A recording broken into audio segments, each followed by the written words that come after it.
So good morning, good afternoon, good evening. A warm welcome to all participants, to the panelists, and to the global disability community. Happy International Day. My name is Miguel Morato Gordo. I am the Director of Strategic HR at United Nations. I'm male. I have salt and pepper hair and beard, and I'm wearing big black frames this morning.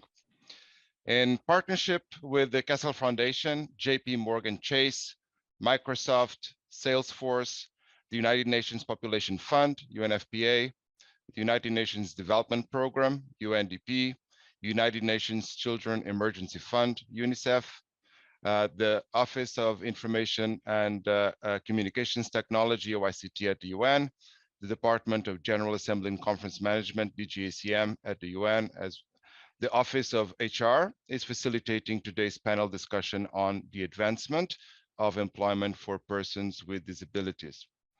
Before we begin, I would like to go over some housekeeping rules, and I believe we're going to be able to show some of these on screen. Let me share that the meeting will be recorded. Also that international sign interpretation is available thanks to our co-sponsors from the Department of General Assembly and Conference Management. You may access live transcript by clicking live transcript at the bottom of your screen. Also would like to ask you to please post your questions that you may have in the Q&A box. So let's begin, and to do so, we would like to start by asking our audience if you could fill out a quick poll indicating where you are dialing in from and what organization you work for. So Tokyo, Geneva, DAFA, New York, starting to come up. Dhaka, Texas, Jersey City.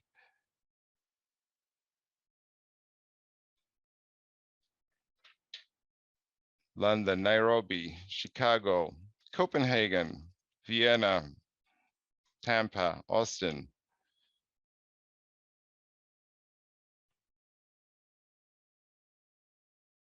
Montreal, Manila, Philippines, Paris, Montpellier, Istanbul, Turkey, Helsinki, Kolkata, Caracas, Santiago, Vancouver, Glasgow.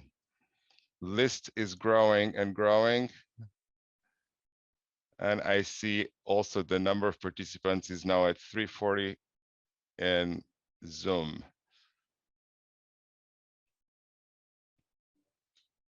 So great. It's really heartening to see that we have a lot of participants from all over the world linking in at different hours throughout the day. So at this time, I would like to ask Sue to share with us a welcoming video by Ms. Catherine Pollard, the United Nations Under-Secretary General for the Department of Management, Strategy, Policy, and Compliance, who will be giving us some opening remarks. Sue, over to you. Good day and warm greetings to all. It is my pleasure to open this panel discussion on advancing employment for persons with disabilities as part of the activities to mark the 2021 International Day for Persons with Disabilities. This topic is one that is both close to my heart and a key priority for the organization as we seek to build a more disability-inclusive workplace.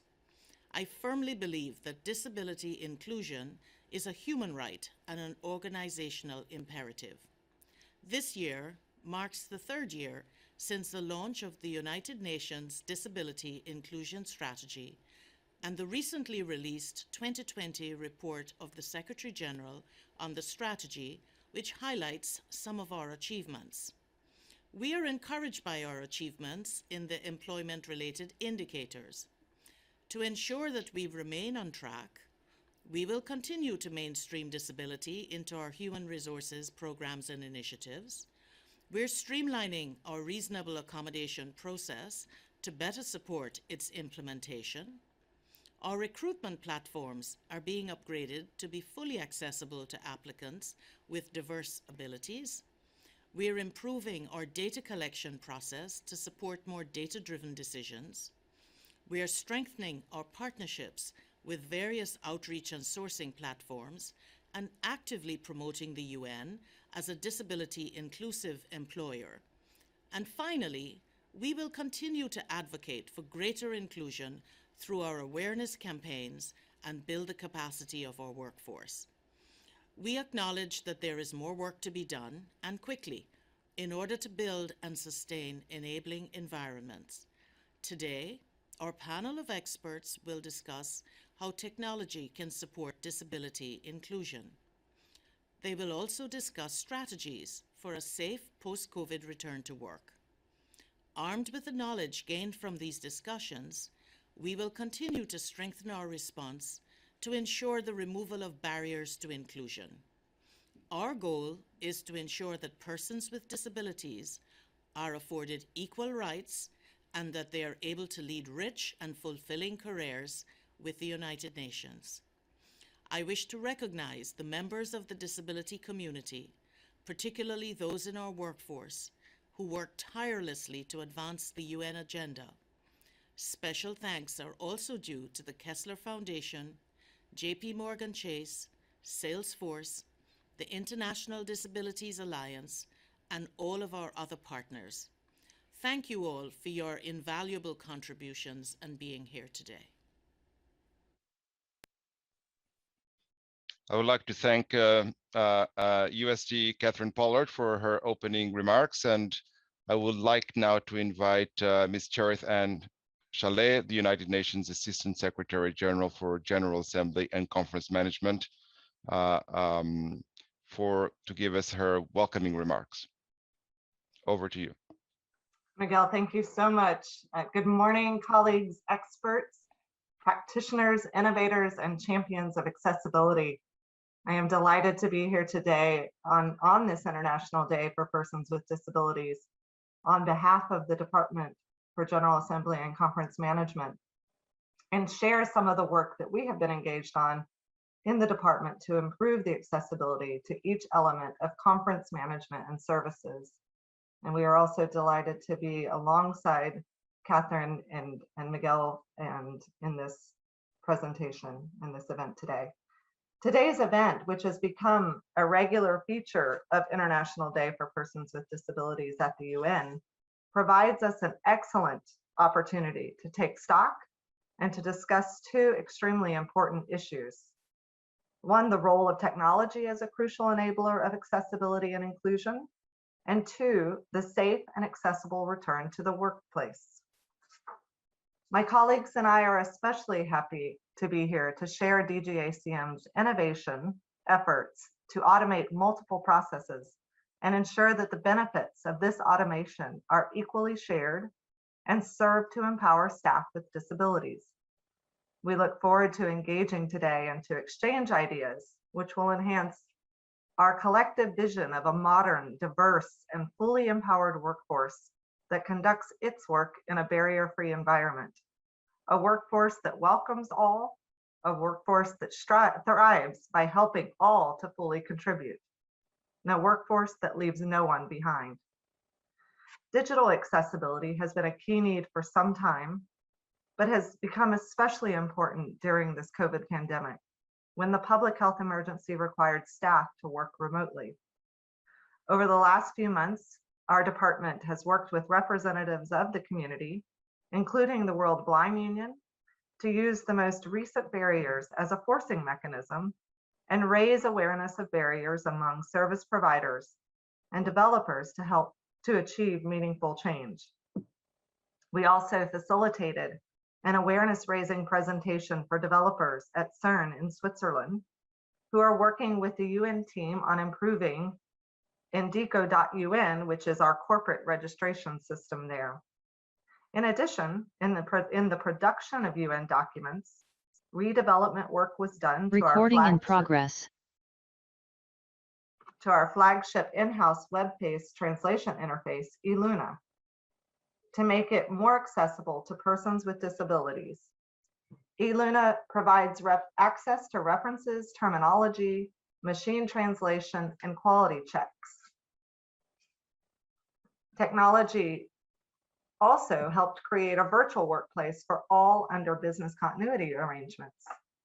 Now that we have gained solid experience using technology platforms, which have enabled us to continue doing our work and remain connected, we need to hold on to these benefits and make the necessary adjustments so that the two worlds of virtual work and in-person face-to-face work can coexist and mutually reinforce barrier-free access for all. In the Convention on the Rights of Persons with Disabilities, member states are called upon to implement its noble principles and approaches. The United Nations and its Secretariat itself has its work to do to improve and expand the accessibility of many of its operations, including its conference services, facilities, and information and communications. In this, we also benefit from and rely on the support from the member states.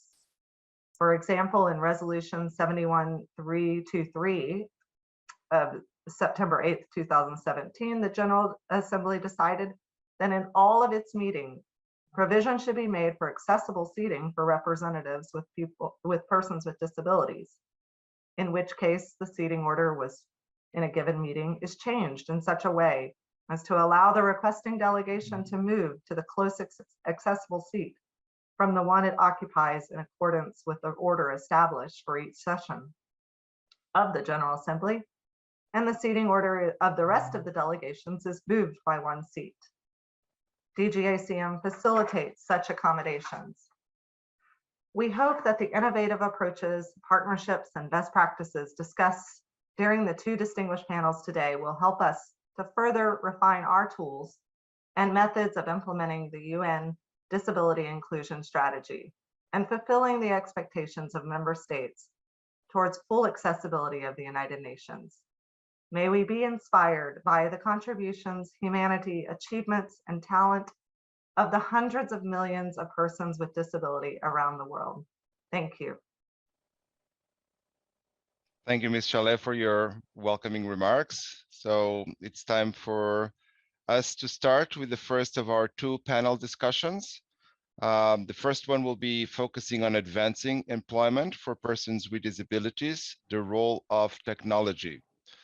Rodger DeRose, who's the president and CEO of the Kessler Foundation, will be our moderator for the first panel. Before I hand over to him, it's my privilege to introduce the panelists. Suzanne Shanahan, who is the Chief of Service Enterprise Application Center of the Americas on the Office of Information Technology at the UN. Cecilia Elizalde, who is the Director of the Documentation Division in the Department of General Assembly and Conference Management at the UN. Danielle D'Italia, who is the Managing Director of Jpmorgan Chase. Sunday Parker, Access Technology Program Manager at Microsoft, and Thomas Franz, Senior Manager from Salesforce. So with this, Rodger, over to you.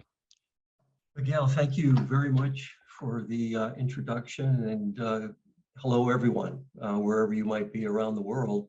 I'm honored to host, at least moderate this first segment of the United Nations discussion to celebrate the International Day of Persons with Disabilities. And of course, my thanks go to the leadership of the United Nations for making it possible to reach a global audience, in addition to opening this up to the public as well. It's great to share the moderating platform with our good friend, Jim Sanucci at Jpmorgan, who will be facilitating that second panel discussion. My name is Rodger DeRose, president of Kessler Foundation. We're a large public charity based in New Jersey, and we're focused on rebuilding the lives of people with disabilities through a world-class research program. We're dedicated research staff members that focus on brain and spinal cord injury. We focus on stroke and multiple sclerosis and other neuromuscular conditions. In addition to our world-leading mobility research and cognitive research, we're also a grant maker supporting employment initiatives for people with disabilities. And in fact, my colleague, Elaine Katz, you can see on the screen will be on the next panel with Jim Sanucci from Jpmorgan. I'm a Caucasian male, about 6 feet tall or 183 centimeters for those that use the metric system, the world. Graying dark wavy hair. I'm wearing a black suit, white shirt, and red tie. Let me start by saying that almost everyone listening today, we all know the numbers. There are over 1 billion people in the world today who live with a disability. And you know, whenever guests come to tour Kessler Foundation or Kessler Institute for Rehabilitation, I make a point of sharing with them that if they live long enough, they will eventually need to have access to 2 great healthcare providers. The first being a great acute care hospital, and secondly, an excellent medical rehabilitation hospital. Because if they do live long enough and have a traumatic injury like a stroke, a fall that causes a spinal cord injury, a back injury, a neck or a brain injury, or even a hip or knee replacement, they're going to need an excellent medical rehabilitation hospital to recover. And my simple point is this, that most of us don't think about it. But as we age, we will likely experience a temporary or a permanent disability. And of course, we could be born with a disability, hidden or physical. But unfortunately, whether we're born or we acquire a disability in life, it will likely impact our ability to achieve employment at the same level as others. Maybe not in all cases, but in many. And we know that the employment rates are much lower for people with disabilities, and even the poverty rates are higher as well. And it's this disparity that really has caused this employment gap that we see between those with and without a disability. And sadly, here in the United States, there's only 35% employment participation rate for people with disabilities, and that compares to about 70% for people without a disability. And it has remained about the same since the Americans with Disabilities Act was signed in 1990, over 30 years ago. So we at Kessler Foundation were one of the first US charities since 2003 to fund over 50 million in grants to organizations that demonstrate that the hiring of people with disabilities adds shareholder value. It doesn't matter the organization, whether it's for-profit or nonprofit.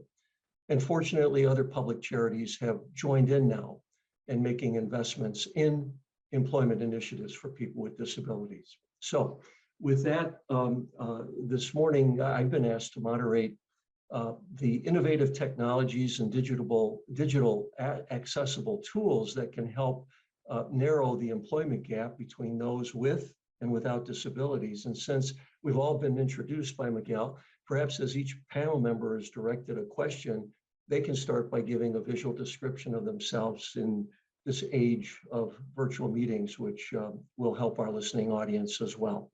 So let me start with a series of questions that these individuals can provide insight on the topic of innovative technologies and digital accessibility tools. And I'd like to ask Sunday Parker and Tom France from our panel if they would address this first question. And you know, this first question has a great deal of controversy surrounding it. And it has to do with artificial intelligence or AI tools in the hiring process. And again, if any other of our panel members would like to build on an answer to this, please feel free to do so. But Sunday and Tom, let me direct the question first to Sunday. And the question is, AI tools have the potential to support the removal of barriers faced by persons with disabilities in the hiring process. And I'd like you to please share some of the advancements that you have seen in this area and how technology can be used to include people with disabilities. Sunday?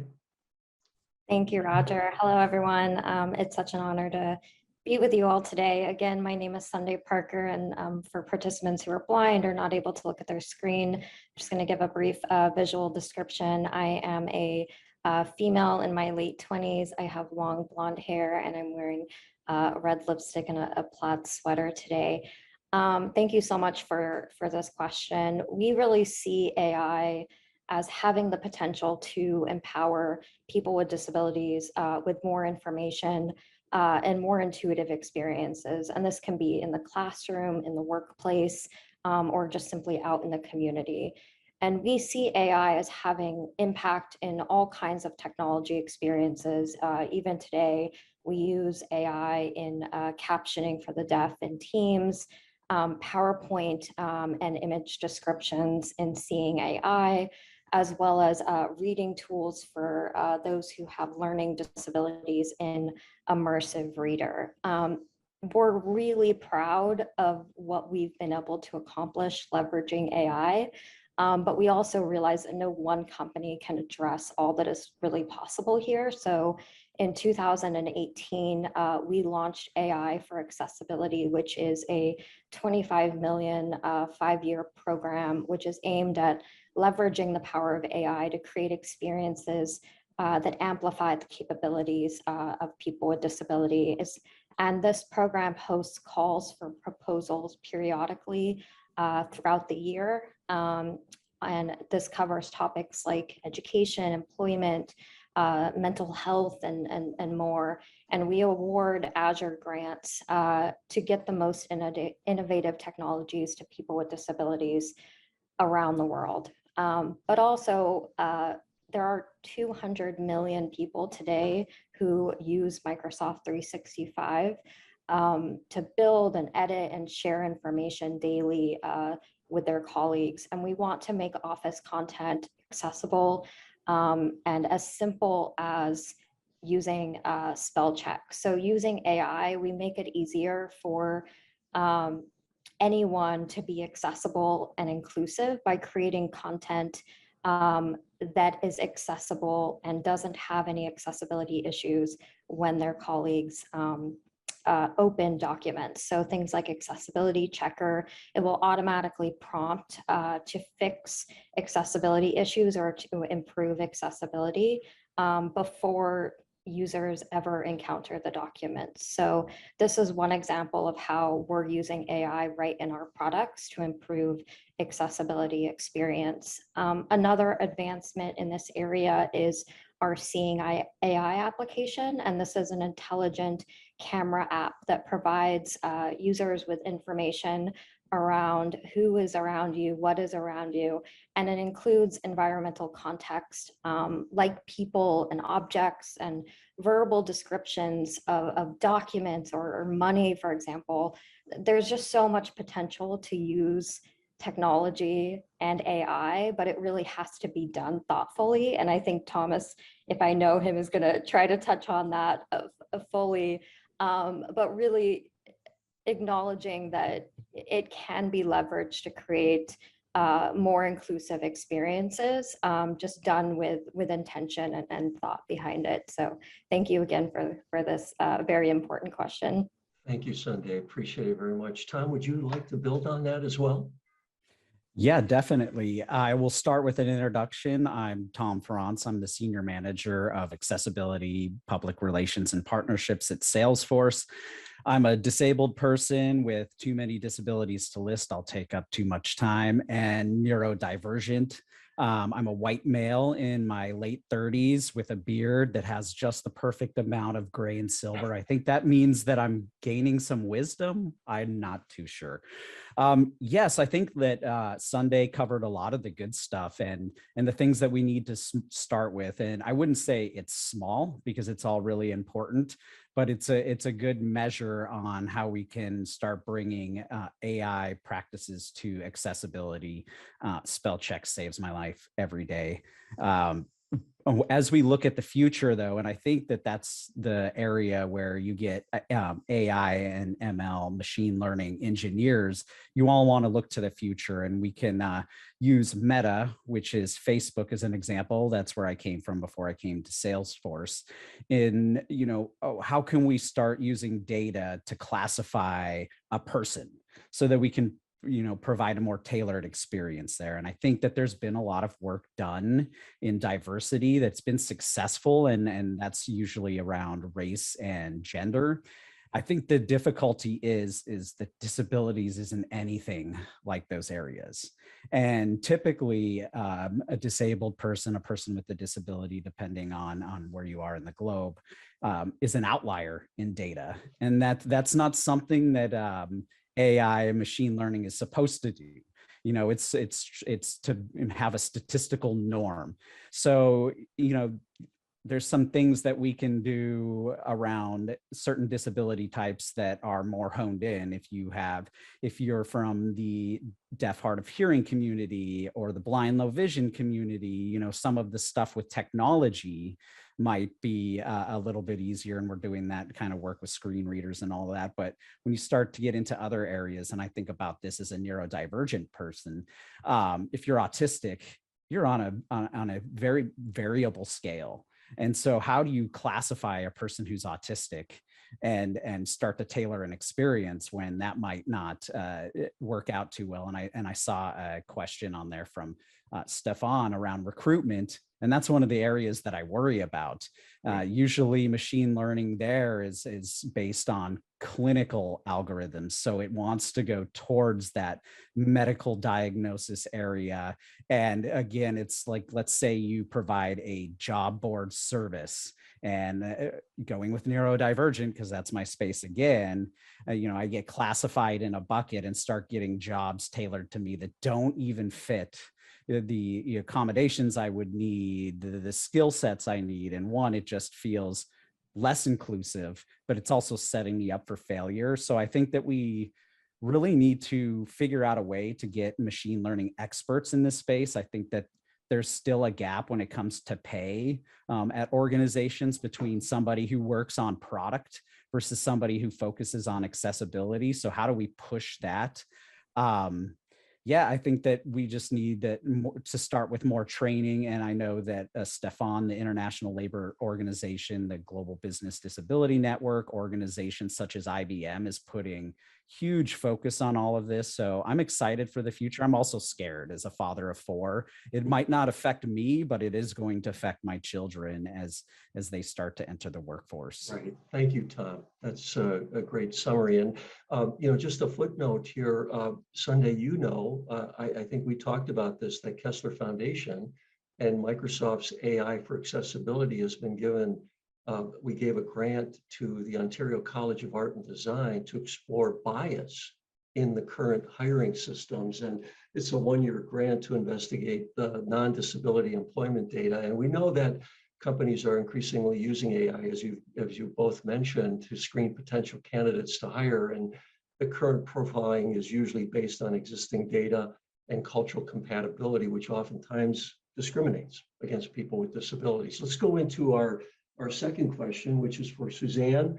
And I know, Sunday, you have some thoughts on this, but Cecilia also has some thoughts. And let me ask this question. So, and let's start with Suzanne. How can we ensure an accessible workplace for persons with disabilities? And what are some of the practical strategies to address gaps in access, in application, and usage of technology? Suzanne. Thank you, Roger. It's a pleasure to be here today on this important day and with such an amazing group of panelists. My name again is Suzanne Shanahan, and I describe myself as a white woman in my early 50s with light brown hair and hazel eyes. I'm wearing a black sweater with a white bow, and I will say that Sunday and I are wearing remarkably similar tops. To your question, Roger, at the UN, we are committed to inclusive employment. So if we actually succeed, then the workplace becomes the next challenge. And I see 2 areas where we can improve workplace inclusion and addressing gaps in access and usage of technology. First, we need to better maximize the accessibility functionality in the applications that we use that already have them. As Sunday pointed out, some of our major platforms have these features, but we really need to do a better job of socializing them. Many of our day-to-day tools have these functionalities out of the box, free of charge. They have accessibility checkers, image tagging capabilities, voice activation capabilities, which are actually really not used very much at all. Even just to navigate windows, these are there, they're available. And live captioning. And we're also learning that these capabilities help everyone, not just a person with a disability, but so many of them are helping all of us in our day-to-day life.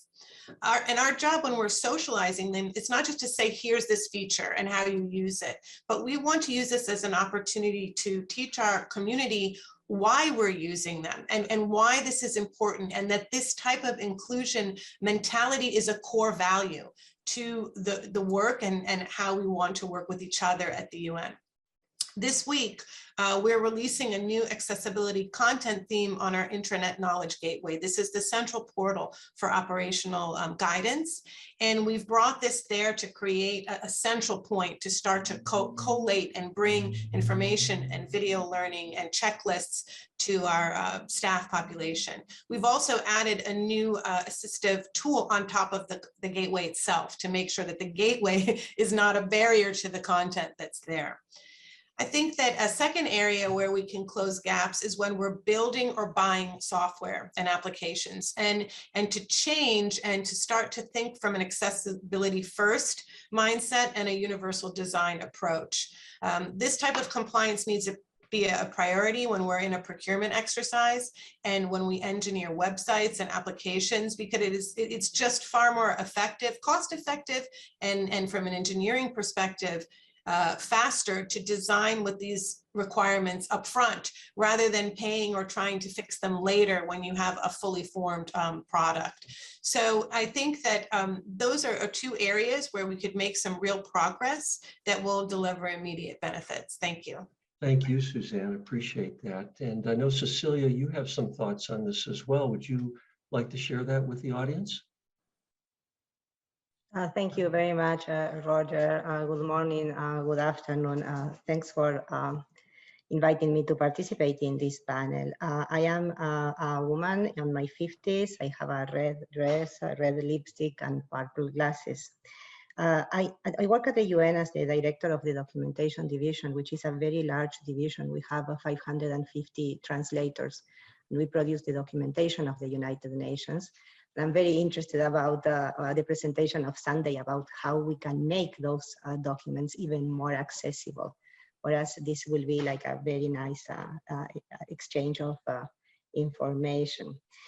In my capacity of director of the translators, the projects to create new tools for them.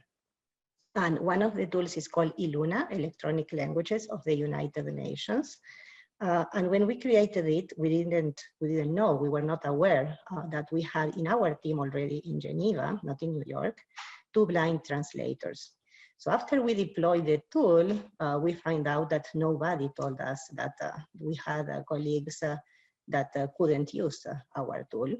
So of course, I mean, we started trying to adapt the user to the tool, you know, to say, okay, maybe they can learn some shortcuts, maybe we can use some strategies, and we failed. So now what we have learned is that we need to start in development of applications for our workforce to start thinking of accessibility since the very first time. And another big lesson is that we need to include the user community in the development, in the testing, because they can tell us what they actually need. Now we are doing another system that is called GDoc to manage all the documentation workflow. And we are starting, you know, on the right foot, learning from the experience from the past. And I want on this, I know that some of our colleagues who participated in this project here, both from the user community and the technical team are here. So I want to thank them because it has been a great partnership in learning from each other. So, and I think also what we are trying to achieve is that the community of colleagues who have special needs actually access the tool exactly the same as everybody else. This is for us extremely important.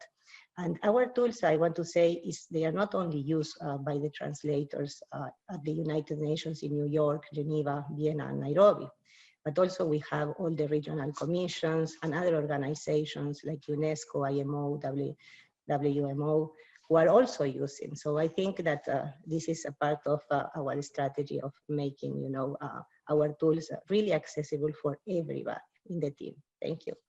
Thank you, Cecilia. You know, while we're talking about this question, I'm going to spin a bit on a dime here and go to Danielle. Danielle, you know, because we're talking about accessible workplaces, and I know that Jpmorgan has really taken on this mantle under Jim's leadership in a significant way. But talk about some of the changes that Jpmorgan has spearheaded over the last 18 months, which you feel have provided the most significant areas of improvement for employees with disabilities at Jpmorgan. Sure. Thank you, Roger, and thank you everyone for the honor and privilege to be part of this panel today. Danielle D'Italia here. I head up employee experience at Jpmorgan Chase. I'm a female in my early 40s with long brown curly hair, wearing a gray shirt with some puffy sleeves for a little bit of a dynamic. So with that said, really proud of the work that we've been doing at Jpmorgan Chase. And as much as we've had great impact, there's still a road ahead of us. So I don't want anything I say to minimize the fact that there's still more work to be done. We've had a significant focus over the last couple of years and really pivoting the mindset of our organization to understand a parallel that I often relate to is it's no different than cybersecurity. And you'll probably look at me with a quizzical face or challenge that. And the reason I say that is through the course of the last 10 years as a financial institution, making sure we're securing our data and the assets of our customers is non-negotiable. Well, guess what? Ensuring that we're an accessible workplace is non-negotiable as well. And the way we take the empowerment that we have as an organization of 50,000 technologists is to use our buying power, as Suzanne alluded to. We should not be purchasing software that's not accessible. And we hold our partners at Salesforce and Microsoft and many others accountable to that. And so that is a key change and area we've made in making sure our master services agreements are engaging with sourcing, the education of the individuals across our organization who do have buying power are making sure that we have the right language and commitment from our partners that they will provide us with accessible software. And if they're not able to, we will help them. We'll support them in the journey to understand where the gaps are and help partner with them on remediation. We educate our 50,000 technologists. They need to understand what it means to deliver accessible software. We provide training. We've built out SME capabilities. We actually have control frameworks based on a policy that Jim helped institute to make sure just as equally we want to ensure our customer-facing products are accessible, anything we deliver internally also needs to be accessible. And the last thing that I'll share, which is actually one of the areas that had even more impact than the technology procurement and development, is recognizing it doesn't just take technology alone. What we found is that you can have the best technology in the world if you're not enabling the right people with the solutions they need and providing them the support, it actually doesn't lend itself for making much of a change. And so one of the things that we've established is an assistive technology support desk. And what I mean by that is these are individuals who are fully dedicated to ensure that anyone who needs a level of assistance through an assistive technology actually gets the right tool, is set up with it in a timely fashion. It actually works, and then they have support for it. What we found in years before is it was taking days and weeks for people to get to the right person, to get to the right tool, to even get it set up. And by the time that that was done, you can imagine the frustration level of someone feeling like I'm new in the organization. I'm not sure how to get my job done. I'm just trying to get acquainted. And now I don't even have what I need to be successful. So that assistive technology support desk is something that's had significant impact and value for our employees and something we're really looking to scale and even roll out more broadly from a global presence perspective in the coming year. So definitely a lot of great work, but as I said, always more to be done. And we definitely haven't quite hit every 50,000 of our technologists in the same way in terms of their own kind of knowledge and education, but we're absolutely on a journey to do so. That's great, Danielle. What great resources you have there, no question about it. You know, I wish we have had a lot more time here. You know, time is zipping by on us here, and I know we started late. I hope our UN leaders that are monitoring us will give us a few extra minutes here. I'd really like to go to the next question, and I know Suzanne, I know Danielle, you have some thoughts on this. Tom, you have some thoughts on this, and you know, given that we're coming out of a pandemic, employers have implemented a lot of different working arrangements, right? Including hybrid, remote working conditions, although many organizations are starting to return to the office. And I guess the question is this: how can technology advances be used to include individuals with disabilities in whether it's remote, whether it's hybrid, or, you know, eventually people are going to come back to work, right? Eventually they will. The pendulum will swing. And the question is, how does it affect on-site work environments as well? And I know you've touched on some of these, but Cecilia or Suzanne, would you like to start on that? And then we can go to Tom and Danielle. Sure. I would say that the pandemic was a complete paradigm shift for us. Sure. I mean, the UN was a very traditional organizational operation, right? People came to work. We're big on meetings. I mean, we are you know, that type of an organization. So overnight, our entire reality was fast forward. It went from like, you know, we had flexible work arrangements and there was some remote work as an option, but this was the new now. I think what was helpful was that the entire world got a crash course at the same time, right? And it was from your home and to work, and parents, everyone, grandparents, we had to learn Zoom and Teams and how to reinvent ourselves, you know, online. And so the most obvious lesson we learned was that geography no longer needs to be a barrier. And that automatically brings with it the lesson that we can open employment to people who have mobility challenges or who are better served in an environment with more assistive arrangements. And even if that's not every day, just to give options, right? I think that we have a lot of work to do. As we saw today, we are increasing our reliance on technology. And so that brings value, but it also brings risk. And we have to find ways to mitigate those risks. What if, you know, option A doesn't work? Does that mean no one can work that day? And that's that backup, that resiliency, you know, that's something we're trying to build on. The other thing I would say is that, as you mentioned, Rodger, some of us are coming back. So we're now moving into the new normal. And I can tell you, we just spent a lot of time creating open spaces. Open spaces, when half of the people are doing what we're doing now, become chaotic, and we're rethinking the actual physical experience of a hybrid environment when really continually a huge portion of your workforce is on a remote arrangement. So this hybrid, how does that happen? And I think there's also the psychology of an organization where people are sometimes just not there, that how you inject the cultural aspects that we're just beginning to learn. And their technology is coming in with new forms of engagement platforms. You know, this whole metaverse is a new space where we're trying to imagine how to bring more social connection into the space. I think that we really are excited. It's a real turning point for us. I'm very interested in working with the partners that are on this panel to learn from them. And I'll just say one other thing to Talia's point.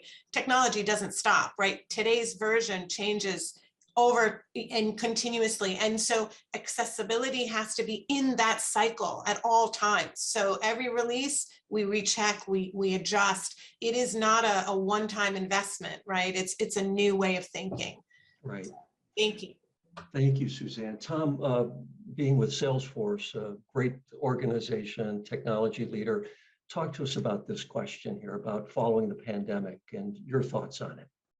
Yeah, first I'd be remiss to not call out that after all this information throughout this session, one thing we always have to remember is data privacy.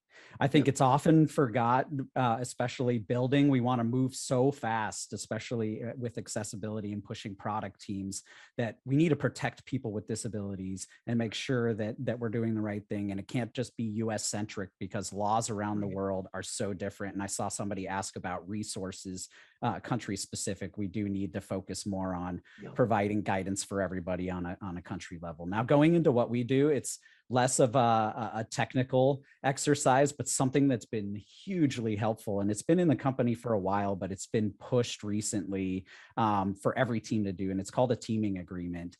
And basically it means your team gets together and brainstorms like, what are the successes and what are the opportunities for your team when it comes to working together? And that's everything from how do we communicate together? What is each person's personal preference to, you know, how do we handle hybrid and remote work?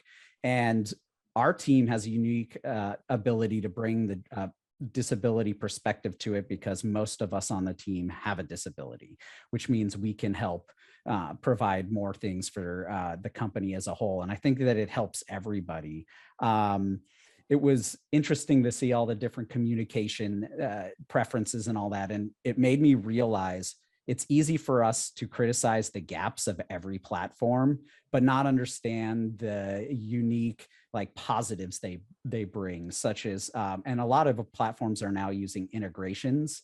And that means that you can use multiple apps within one. So you can do your calendars and your emails and group chats all in one place. And it comes back to documentation and training.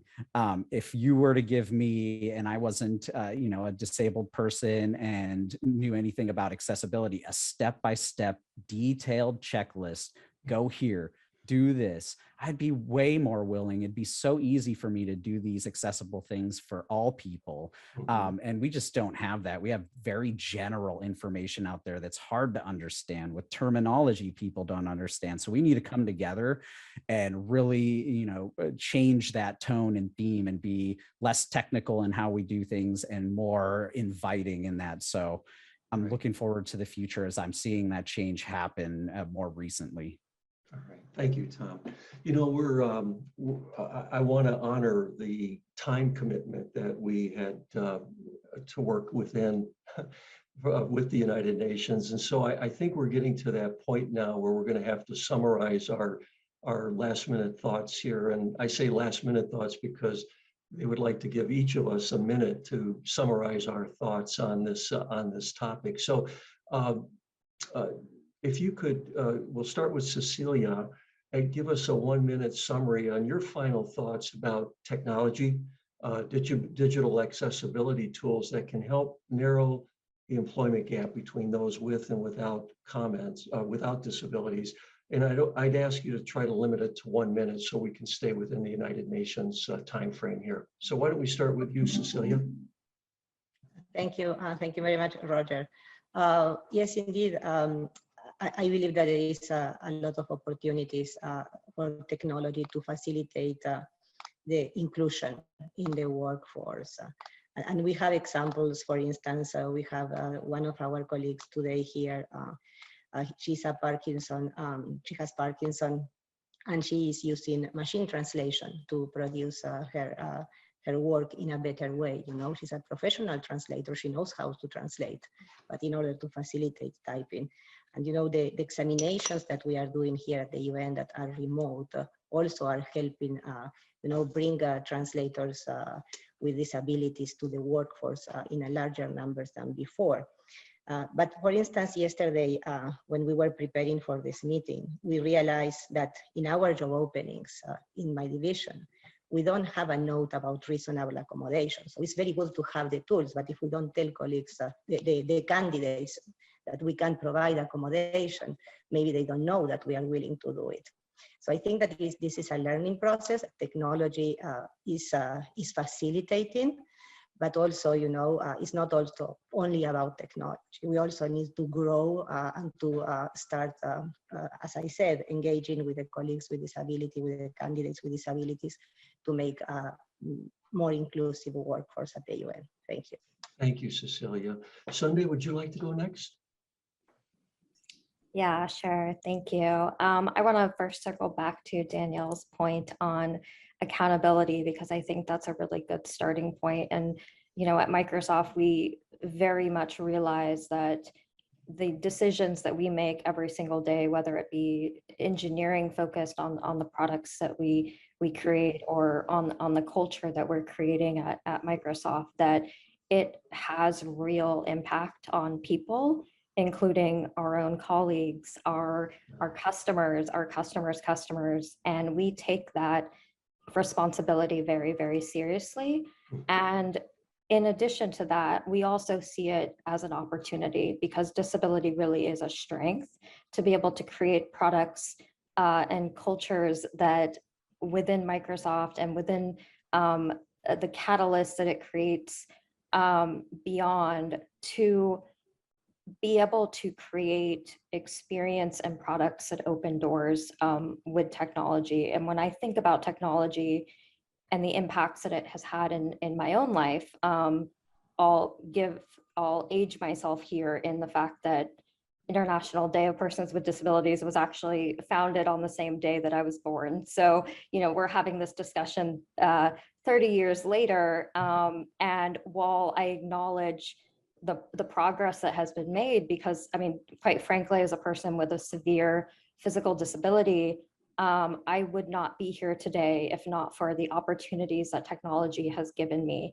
But also I would be remiss to not acknowledge that while I have, been given access to a computer and a career in technology, I am the exception. I'm certainly not the rule. And the World Health Organization has stated that 80% of people with disabilities live in low and middle income countries, and only 1 in 10 of those people with disabilities have access to the assistive technology that they need. And so while a computer, someone in a wheelchair, has opened doors for me in unique ways to be able to participate fully and equally in the workplace, that is not the same for every single person with a disability. So as we're looking to build an accessible workplace, we really must be intentional that the solutions that we are creating are equitable. And accessibility really is a fundamental human right that every single person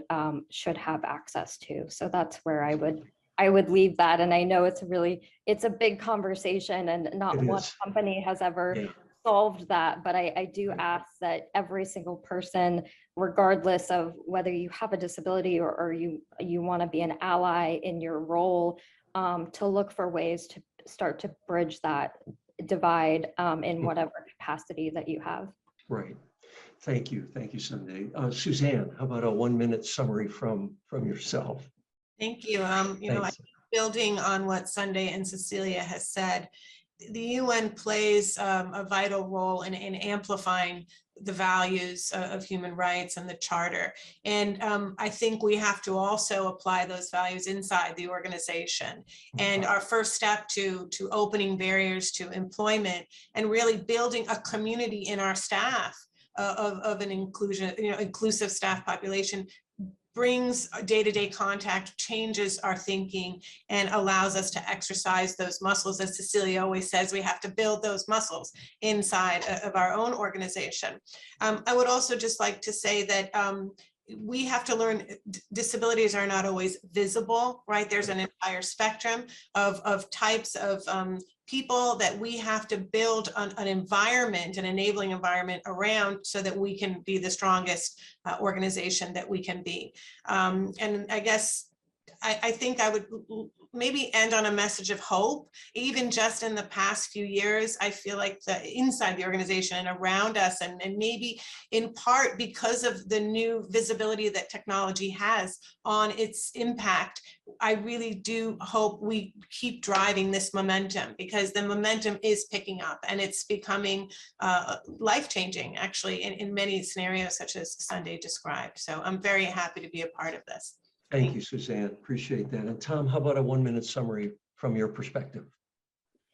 Yes, first I want to thank the Tableau Foundation, which is one of the platforms in the Salesforce ecosystem, for their investment in equity when it comes to data and some of the investments they want to make over the next few years in disability initiatives with data. We need data. I see a lot of things in the chat right now with the questions about data. So I'm so glad that they wanted me to be here, which I don't know why me? But if I could leave with one thing, and it's kind of off the technology beaten path, is like, we use the words diversity, inclusion so much. It should be belonging, because belonging invites everybody, and it's the sense that humans just want to feel. And I bring up a story is like, I grew up with no family except my brother. I was homeless for times. And in high school, I always wanted to be the cool kid. I wanted to go to the parties. I was never invited. Finally, I was. And when I went in, I felt no sense of belonging. I felt awkward. I was in a corner, and it really set me back. I was like, I'm never going to be loved. I'm never going to be liked. I'm just going to be a ghost in my life. And that comes from not having that sense of love and all of that. And it's different. I come here, I look at Sunday, and happy birthday to you. We become close friends, and I'm going to call you after this and sing you happy birthday. And when you have that sense and you feel like this is a space I belong in, people get me, people care about me and other people with disabilities. I just want everybody to feel that. So whatever we have to do to get there, and I'm just going to say that word forever and get everybody to do it, belonging. Great. Thank you, Tom. Thank you. Danielle, your summary comments, please. Sure, absolutely. So building off of what everyone said, one of the taglines we use in the firm is that employee experience is everyone's responsibility. And I think we've all echoed the same sentiment. Accessibility is everyone's responsibility as well. And as much as technology can be a great enabler, if not done well with the right construct and support, as we've alluded to today, it could also be a real detractor. And so we need to be very mindful of that. So the one thing that I would leave in terms of parting words is no different than every consumer-facing product does all day, every day. They listen to their customers. We need to listen to our employees. We need to listen to persons with disabilities in terms of their needs and really ensure that we're delivering the right solutions to meet those needs. Let's not make assumptions. Let's not assume that we know best and that we can recognize kind of how best to deliver and enable technology, again, to be an enabler, not a detractor. So listen, empathy, get voice of employee, get voice of customers. Celia alluded to it as well. We need to know our workforce. We need to know our people, and having that ear of empathy is the heart of user-centric approaches to delivering great software and technology to everyone in the world. Most importantly, our employees and the people we work with every day. So thank you so much for the honor and privilege of being part of this today. Thank you, Danielle. And I'll give my final thoughts here as well. And first, of course, thanks to the United Nations, the leadership who helped make today even happen, and for pushing this out to the global United Nations audience and those in the general public as well. And secondly, of course, to this great panel, Suzanne, Cecilia, Sunday, Thomas, and Danielle for their insight on this topic of innovative technology and digital accessibility tools.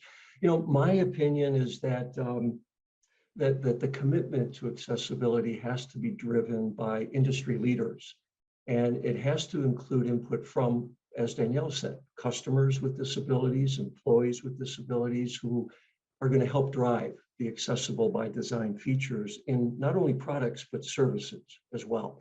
And if products and services help people with disabilities make connections and communicate more effectively, it's going to help make dramatic improvements to not only the mission of those companies who hire and retain people with disabilities, but also help to functionally improve the lives of all users. And I include all users.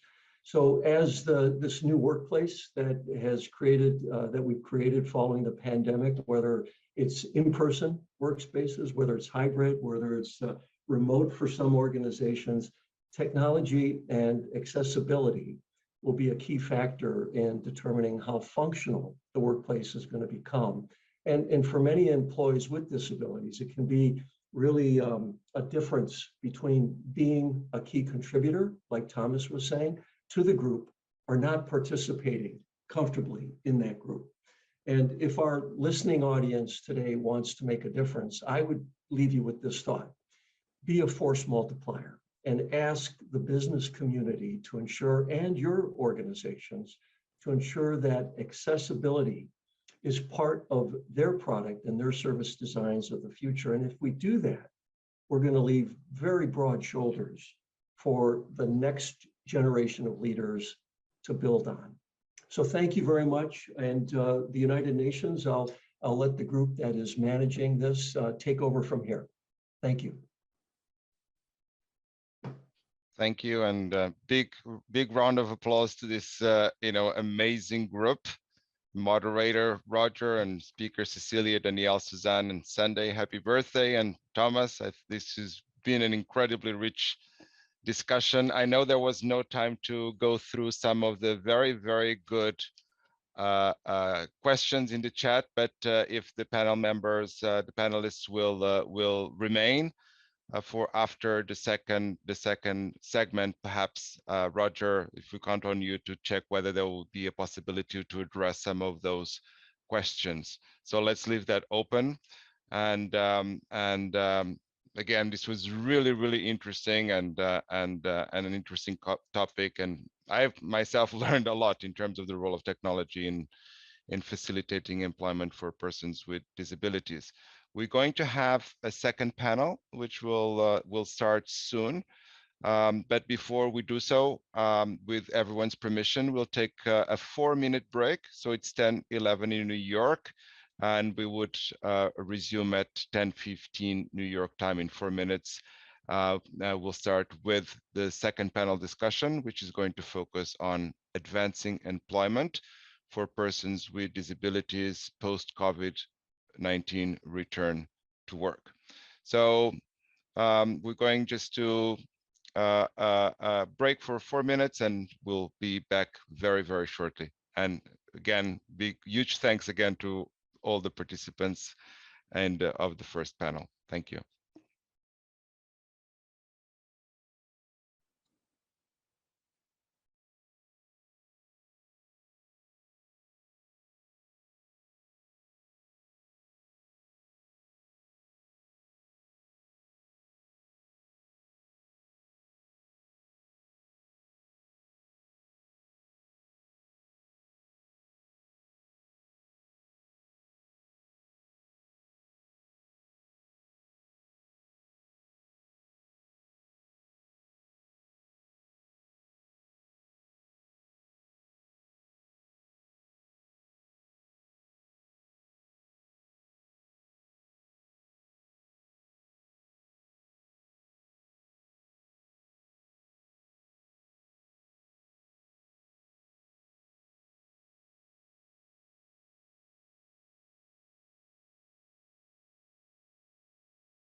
There are more than 1 billion people with disabilities in the world.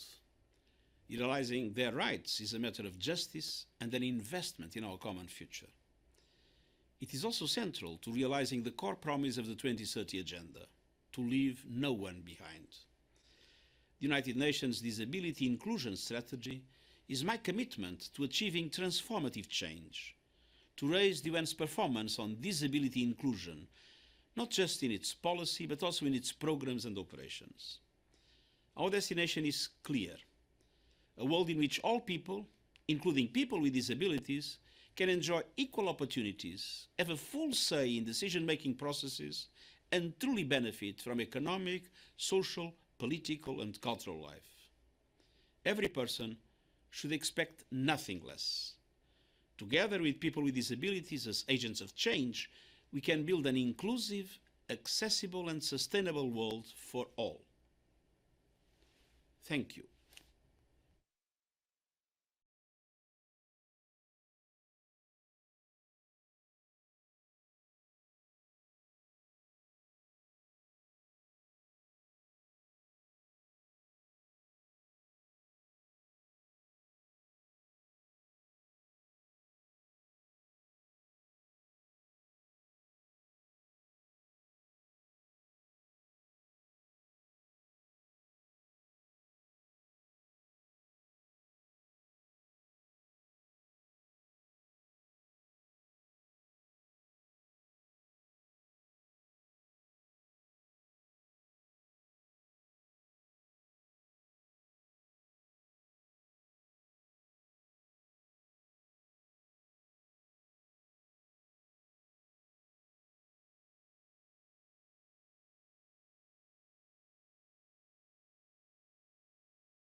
Welcome back.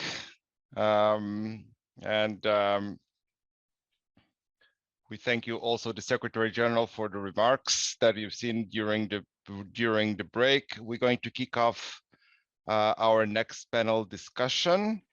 But before we do so, still a couple of things. I understand we are now ready to share a video of Jpmorgan Chase's business solution team, which opens a window for us to see how technology can play a role in advancing employment of persons with disabilities.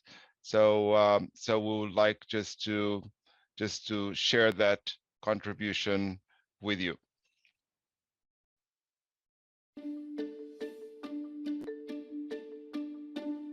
Jpmorgan Chase's Business Solutions team is our firm-wide expansion of diversity and inclusion to include neurodivergent colleagues from the IDD or intellectually and developmentally disabled community. My role is part of the Best Squad. I've been working here for almost 2 months. Never thought I'd be in a corporate office job like this in my whole entire life. BEST is a program that allows individuals from the IDD spectrum to be able to come into the workforce and utilize their skill sets and their capabilities that is aligning directly to the tasks that we have within the firm. I basically just get on the computer, make sure addresses are correct for different businesses across the world. I do the matching addresses and locations, and I also do research. We are working with our sourcing partners, and we do skills assessment, see if we have the right talent, we find the right jobs that fit those skills and match them together, and then we do 60-day apprenticeship, kind of like our interview period. The value proposition is identifying parts of process as a component of a process where that task could be performed better by a person from the IDD community than their neurotypical colleagues. And you could think iterative, repetitive for a neurotypical colleague, what we identify as a poor motivational fit. We have empirical data that shows our guys will knock this kind of highly iterative workout with very, very few errors. Working on the computer? Yeah. You just do you work pretty fast on the computer? Yeah. Our guys are better motivation for that work, so we've had no attrition, very, very few absences, but most importantly, it's better quality work. I just focus on the job at hand. I try to the best of my ability, and I'm happy to be here. Makes me feel really smart. I'm learning a lot. I'm learning more every day. We've had good success in Dallas, but we would like to take this to other operations and other strategic sites within Jpmorgan. In fact, our goal is to hire 500 employees in the next 5 years in this space. There's many different stigmas that's attached to working with individuals within the IDD spectrum, but what you've heard, what you think you know, may not be true. I think one of the most important things to consider about what we're doing is nothing about this is charitable. We're not taking in resumes and finding stuff for people to do. Everything we're doing is fully integrated into the business process, value added, and sustainable opportunities. We've seen this can work. It will work. It is working. Go Chase. I never thought I would be here at JPM Chase. I thought I would have been stuck at movie theaters and doing that for the rest of my life. It's a great job, and I'm glad I get to work here.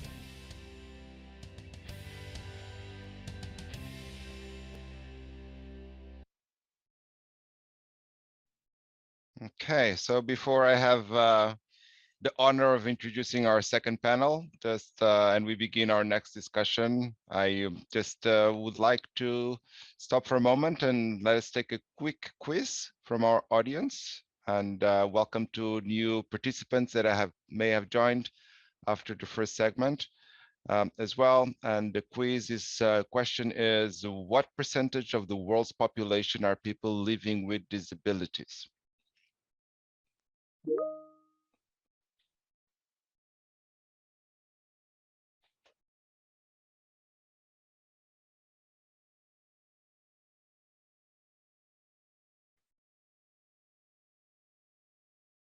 See a few answers already popping in on screen.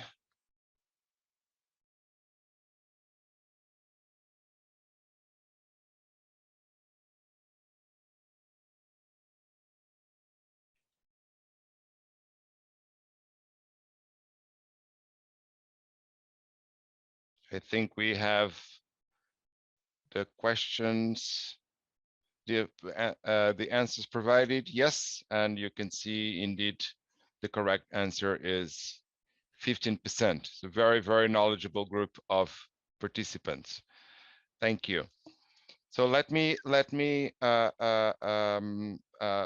introduce the second panel discussion, which will be focusing on the impact of COVID-19, the pandemic, on persons with disabilities, in the workplace with specific focus on career advancement, teleworking, return to the physical office space, and mental health. Moderating our second panel will be Jim Sinochi, who's the Managing Director and the Global Head of Disability Inclusion at Jpmorgan Chase. And another fantastic group of panelists, we have Elaine Katz, the Senior Vice President of the Kessler Foundation, Tabitha Halley, Software Engineer from Jpmorgan Chase, Therese Fitzpatrick, who's the Global Lead of the UN System Workplace Mental Health and Wellbeing Strategy at the UN Secretariat, and Laiki Anderson, Chief of Talent Acquisition and People Program at the UNDP, Shireen Kiani, the Inclusion and Accessibility Specialist at UNICEF, and Luciano Costantino, who is the Diversity and Inclusion Specialist at UNFPA. So over to you, Jim. Thank you very much. And it's always good to see that video that was shot in Texas, in Plano, Texas. And we brought in our IDD community to do jobs that able-bodied people got bored doing or didn't do as well as these members of our community do. As a global statement for us, our firm hires people with disabilities because they're qualified to work here. We do not hire people just because they're disabled. And I got to make that a clear point. And some of my analogies that I've spoken to you about over the last 4 years, still hold true, that people want to give us people with disabilities because they're disabled, and we're looking for talent. And so anyway, listen, I'm happy to be back with the UN, with my UN colleagues for the 4th consecutive year to talk about this. I'm very excited how much the UN has positioned this topic and made it important since I've gotten here. And I know the UN was at this for many years, but as me being a part of something that's special, and with all the colleagues at the prior panel, how smart and innovative we are, I'm more excited than I've ever been for the disability inclusion to really take hold and be a part of society. So look, as a perspective for this panel, COVID now sits on top of disability inclusion, in effect, making it more difficult for people with disabilities to do what we do normally. For example, the ability to put on masks. I would normally commute from my home in Massachusetts and take a train to Boston. I'd get out of my accessible van. I have an accessible train with the conductors help me get on, but I can't put a mask on by myself, and I can't take it off. So this creates other problems, including I'm worried about the Delta virus or strain that may impact my ability to breathe or get sicker. I'm a C5, C6 quadriplegic. I'm paralyzed in all 4 limbs. I have chest capacity that's good, but it's not normal. And I worried about keeping my job, going to work, and doing what I do. The bank has been terrific about this, and they're also looking at how to work with people like myself to make sure we can keep working and do what we have to do.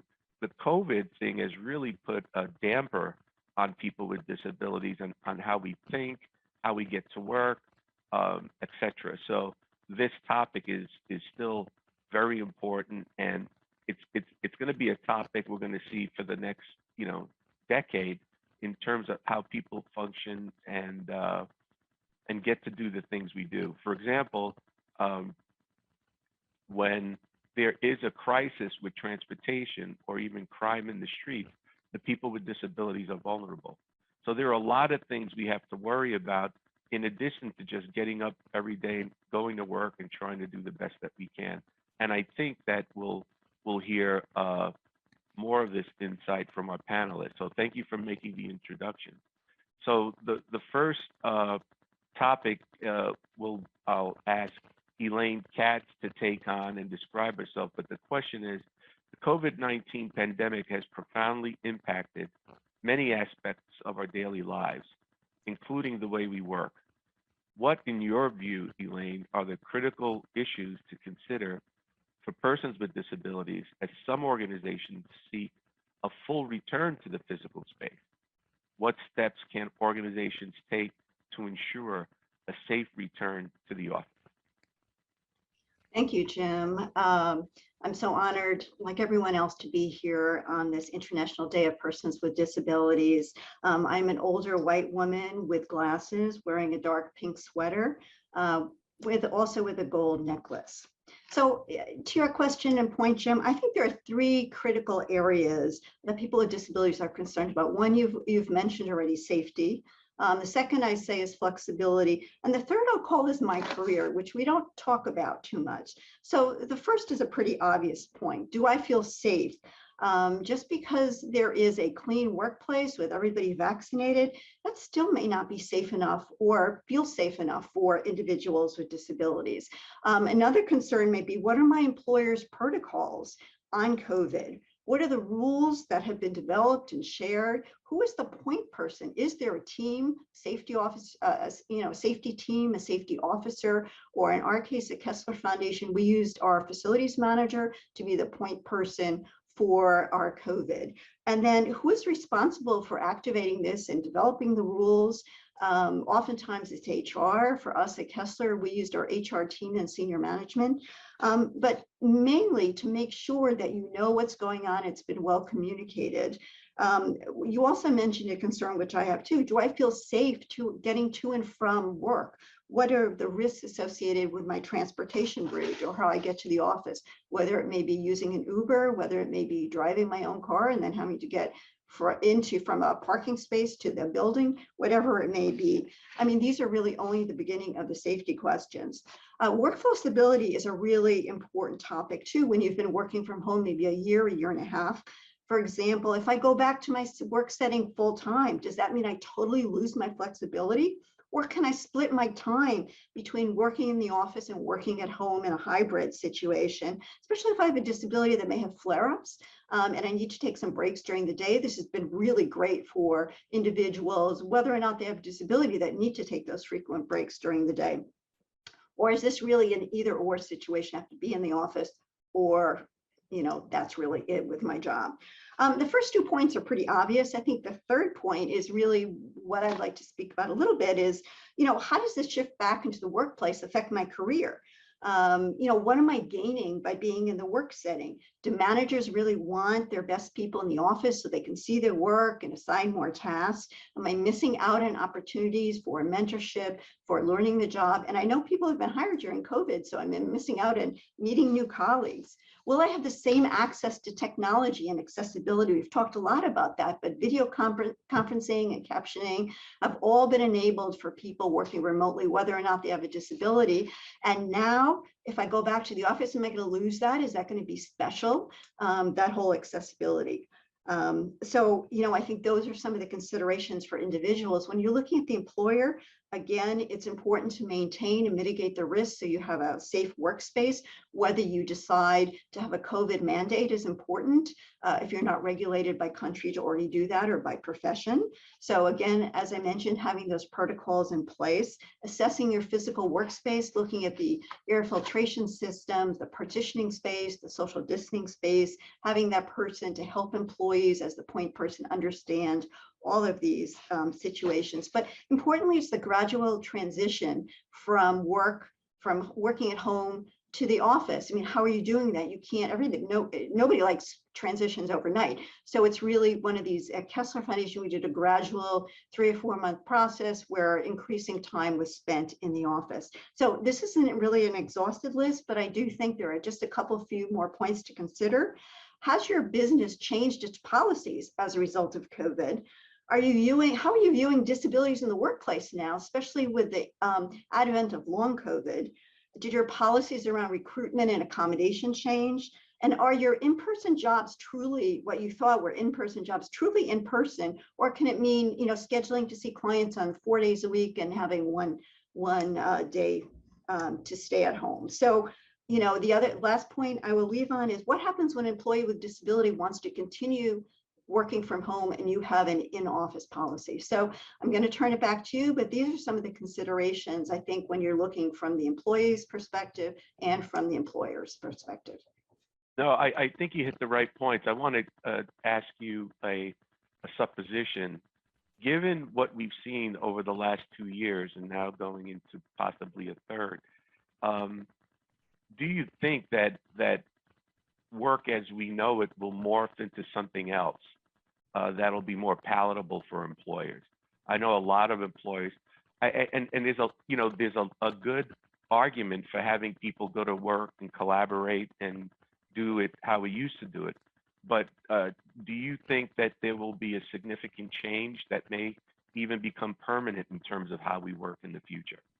I think COVID has changed everything in our lives. I don't see us going back to really doing anything the way we did it before. And when it comes to the workplace, I think flexibility is here to stay. I think it's going to be up to each employer to figure out how that works within their setting, because obviously there are jobs that have to be done in a certain location. But I think flexibility can be built in. It may be up to supervisors. I think that's some sort of a flexible schedule is here to stay, and we'll see how that morphs over the years. Thank you for that. Likey, persons with disabilities continue to face employment-related barriers. What can organizations do to support the recruitment and retention of persons with disabilities in the workforce? Can you give us your view? Yeah, thank you, Jim. And I'm Lykke Andersen, and I'm the head of talent acquisition in UNDP. And I'm excited and honored to be part of this panel today. And I would like to also wish everyone a happy International Day for Persons with Disabilities. I'm a white woman and I'm in my 50s. I have blonde hair and I wear glasses, and today I'm wearing a black jacket. Well, thank you for your question, Jim. Well, first of all, I would say that from a human rights perspective, ensuring that persons with disabilities have equal access to employment opportunities is not only the right thing to do, but it's also the smart thing to do. Because persons with disabilities represent a talented and untapped labor market. And they can also be strong drivers of change and innovation in organizations, since they are often used to having to overcome challenges and finding solutions which require flexibility and creativity. But it is specifically in order to support recruitment and retention of persons with disabilities, like organizations could apply a twin track approach. And this is in fact what we are doing in UNDP. Because first of all, disability inclusion is a cross-cutting issue of the employee cycle, and it should be embedded into our organizational practices from outreach and recruitment process through onboarding and development, performance management, and also leadership. But secondly, as there are often many barriers for equal employment opportunities for persons with disabilities, we also believe that targeted efforts and programs are also needed to recruit and retain persons with disabilities in the workforce. And one example of such a targeted initiative is the talent program for young professionals with disabilities, which was launched in 2017 as a joint pilot initiative of UNDP and the UN Volunteer Program. And now more UN organizations have joined the program. And it's the first of its kind in the UN system. And it has shown a strong potential for being a channel for bringing in new talents to UNDP and to the wider UN system and the development sector in general. This program offers young professionals the opportunity to gain exposure, develop leadership skills that can take them into a career with UNDP. And since 2017, we have deployed 33 young professionals under this program. But in addition, we're also using, in UNDP, we're also using other young talent programs like our Junior Professional Officer program and our recently launched graduate program. We're using these programs as tools to attract people or persons with disabilities and build talent pipelines for our organization. And we have been successful in selecting young persons with disabilities for these two programs. However, to build a diverse workforce and an inclusive culture, it requires that we do not only focus on who we hire, but also how we hire and how we manage our people. Therefore, we are implementing a number of initiatives to remove barriers for recruitment and retention. And some of these initiatives are relate to targeted outreach, social media campaigns, and also building or establishing partnerships with organizations of persons with disabilities to conduct joint information sessions and to engage with potential candidates. Also, our job site and recruitment system are accessible. We have an accessibility checklist that we use to learn about the level of accessibility of our offices. And then we have established a reasonable accommodation fund, and we also have guidelines and implementation of reasonable accommodation measures. But I would like to mention, as we're also talking about the COVID-19 work environment and the experience that the remote and flexible working, which has increasingly become the new way of working during the global pandemic, also offers better opportunities for organizations like UNDP, for instance, to include persons with disabilities and also for persons with disabilities to engage into our work. But equally important when we talk about retention, it's also important to raise awareness and equip managers and teams the tools and resources to support individual needs. And therefore, what we do is that we organize disability awareness and etiquette webinars for managers and offices that are hiring persons with disabilities. We have also recently launched an e-learning course on disability inclusion, which was developed jointly with the UN Secretariat. But just to conclude my reflection on your question, I would like to say that we as organizations, we need to focus not only on hiring, but also on offering real career and development opportunities for employees with disabilities. And we should hire persons with disabilities for our mainstream work, because often we experience that persons with disabilities work in areas related to disability inclusion or disability mainstreaming and programming. However, I think that we need to hire also for our mainstream and regular areas of work and support career development and build talent pipelines for leadership roles. Because in incorporating persons with disabilities into leadership positions and also recruiting more persons with disabilities are key steps to create accessible and inclusive organizations. Thank you, Jim. Like that, the fact that you brought in leadership, I find terrific and fascinating. That's still one of my points of interest, as once Jpmorgan Chase, and you heard it in the last session from Danielle regarding the technology, the accommodations, the strategies in order to get the environment right. Then it's time to make sure we talk with our managers in your organization and mine to say, just don't see people with disabilities as laborers, see them as leaders. So, but there's a two-pronged approach to that in terms of how do you cultivate people with disabilities as leaders at the same time that you're developing them. So, just a quick question that you didn't anticipate, perhaps, or perhaps you did. Is there, I could tell by how you explain this, that you are looking for leadership opportunities with people with disabilities. And how has that been received by the managers in the organization? I think what we are doing is that we are specifically focusing on building pipelines, talent pipelines, and we do it through these young professional programs that I mentioned. the dedicated program we have, and also other young professional programs. And then through these, like the young people who join these programs will participate in dedicated learning programs to build both their knowledge and also their skills and nurture their leadership potential. And then we will also, what we're also doing is that we're doing targeted or dedicated career support to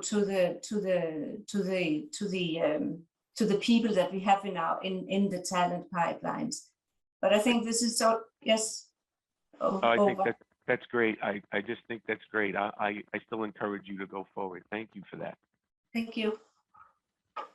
Tabby, on your question, what are good practices for creating a more inclusive workplace for persons with disabilities?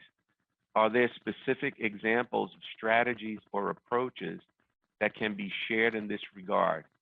And I know as part of your job, you're a software engineer, and I think everybody should know that as well.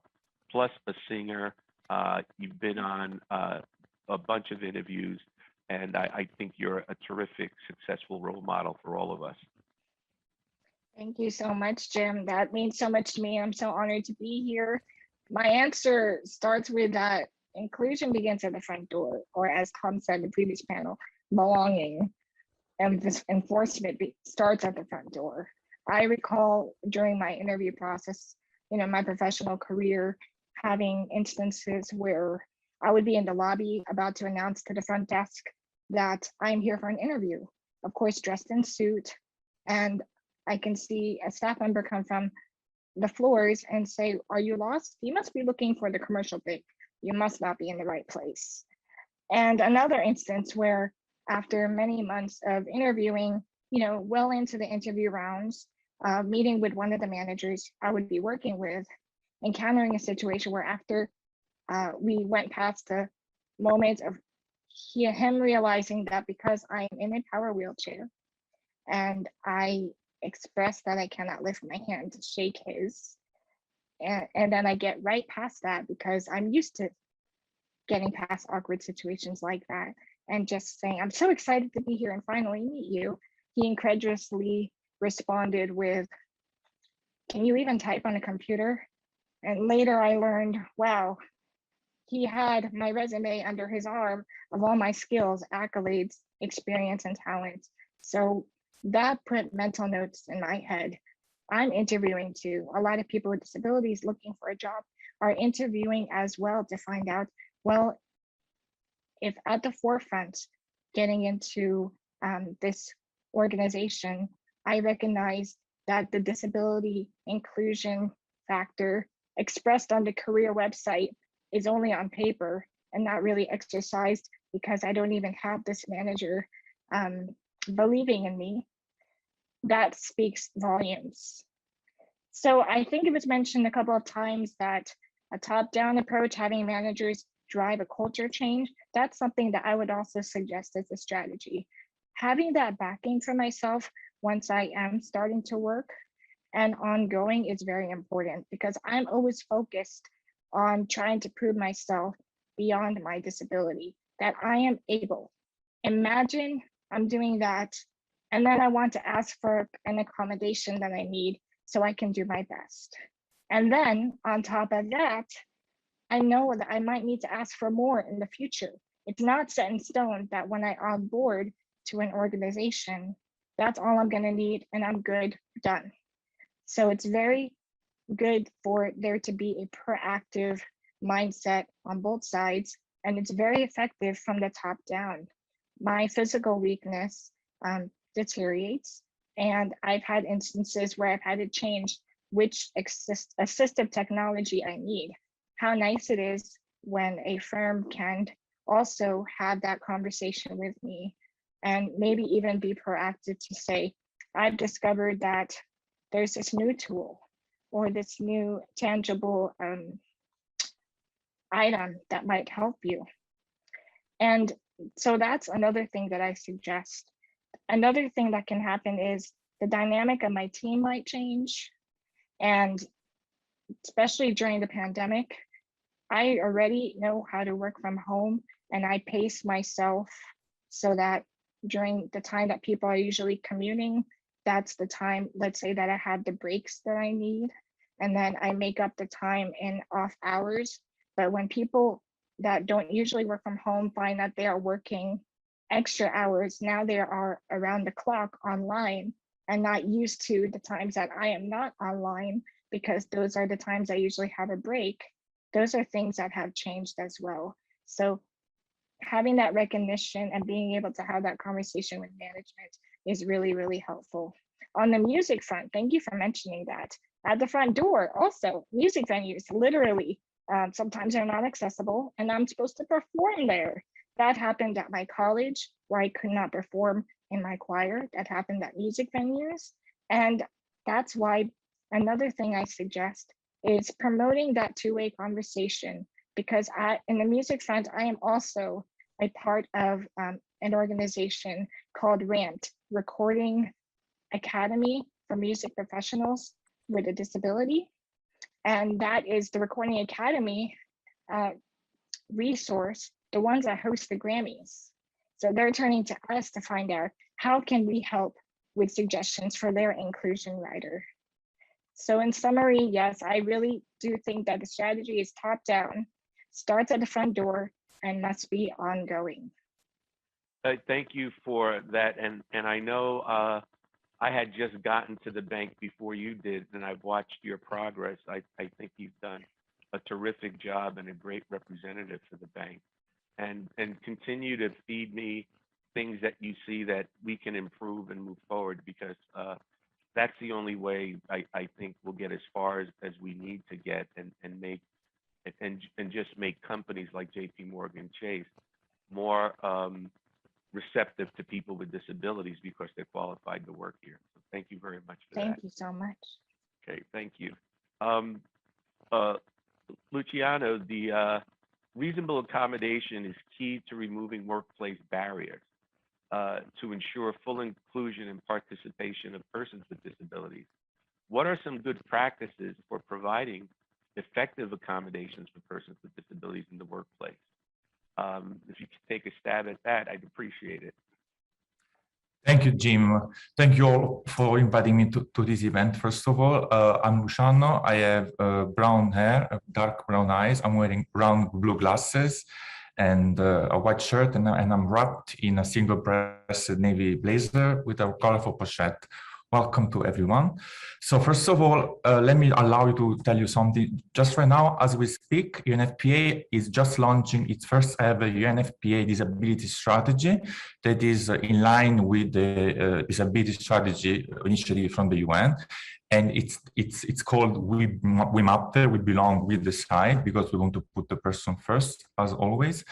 And of course, it's a strategy that presents also key actions on the relevant areas, including reasonable accommodation. So I encourage you to look at our website after the event and download the strategy. So to answer your question, first of all, the way the question is structured, it already gives an answer, so to say, because reasonable accommodation is an anti-discrimination measure that enables persons with disabilities to exercise their rights on an equal basis with others, and it's the key for disability inclusion.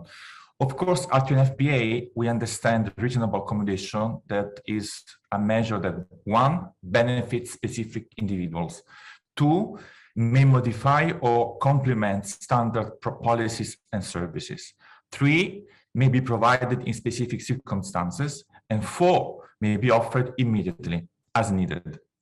It is important to mention, and I would highlight this, that this measure should follow a human rights approach, as our colleague from UNDP also mentioned. So it should ensure the full and equal enjoyment of rights, obligations, and opportunities for all, including in the workplace. In other words, it should focus on empowerment the individual, so providing equal access rather than merely providing assistance. This is an important element of disability inclusion strategy.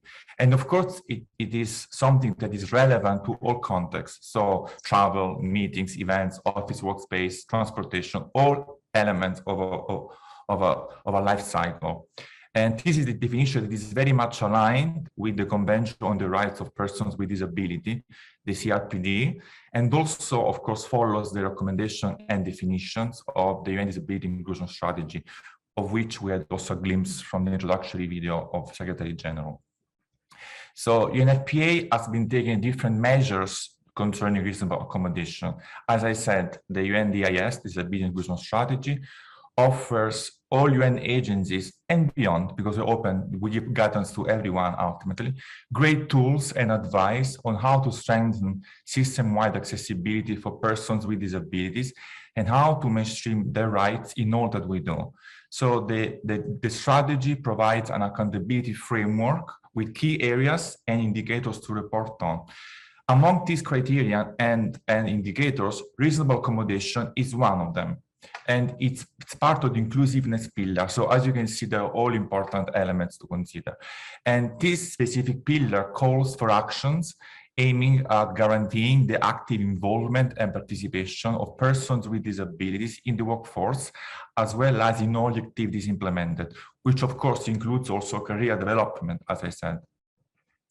And it's also a matter of physical inclusion, because it allows the construction of a working and programming environment that removes physical barriers, and of course does not include attitudinal, communicational, and informational barriers. As an example, we are right now developing a communication engagement guidelines that we called Think Accessibility.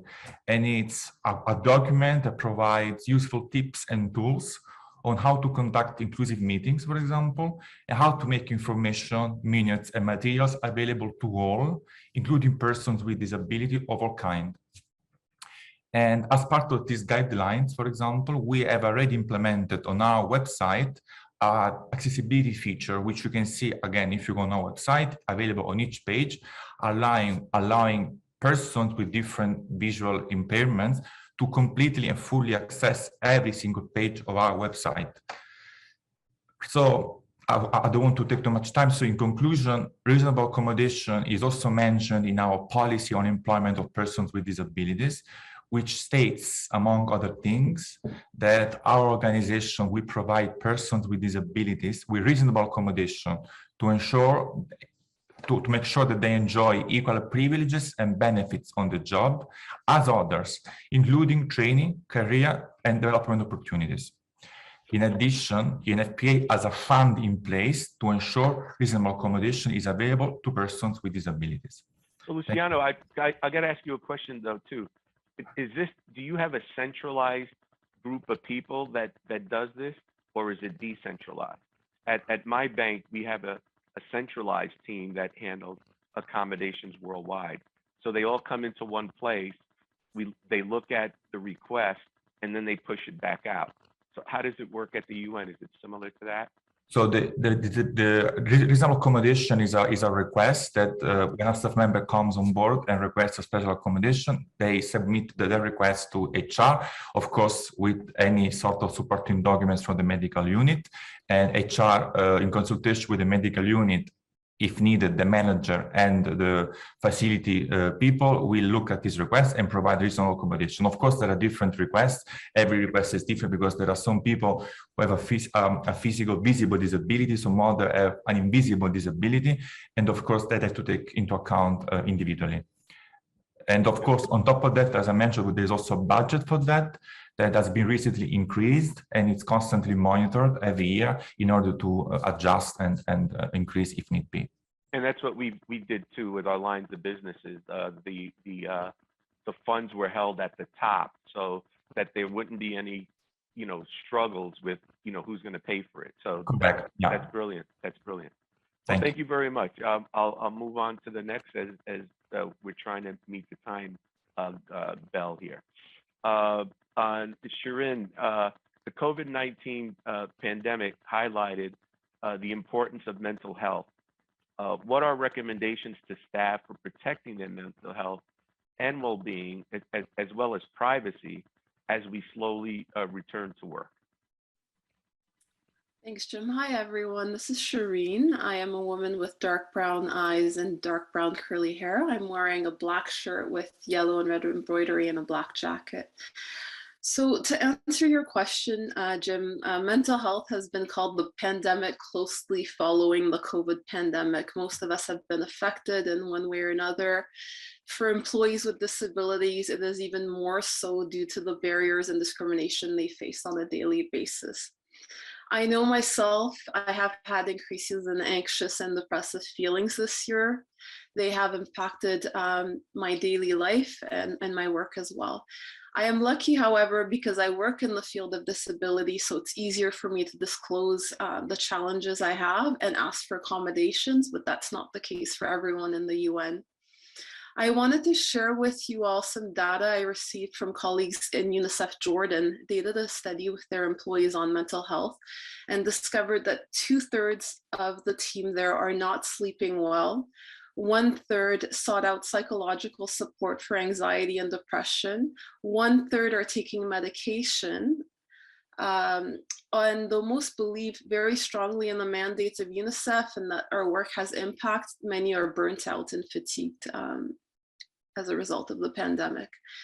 And everyone is fearful that if they're open about having mental health challenges, it will impact their career and how they're treated by their colleagues. So the number one issue is stigma, which my colleague Therese will speak about more after.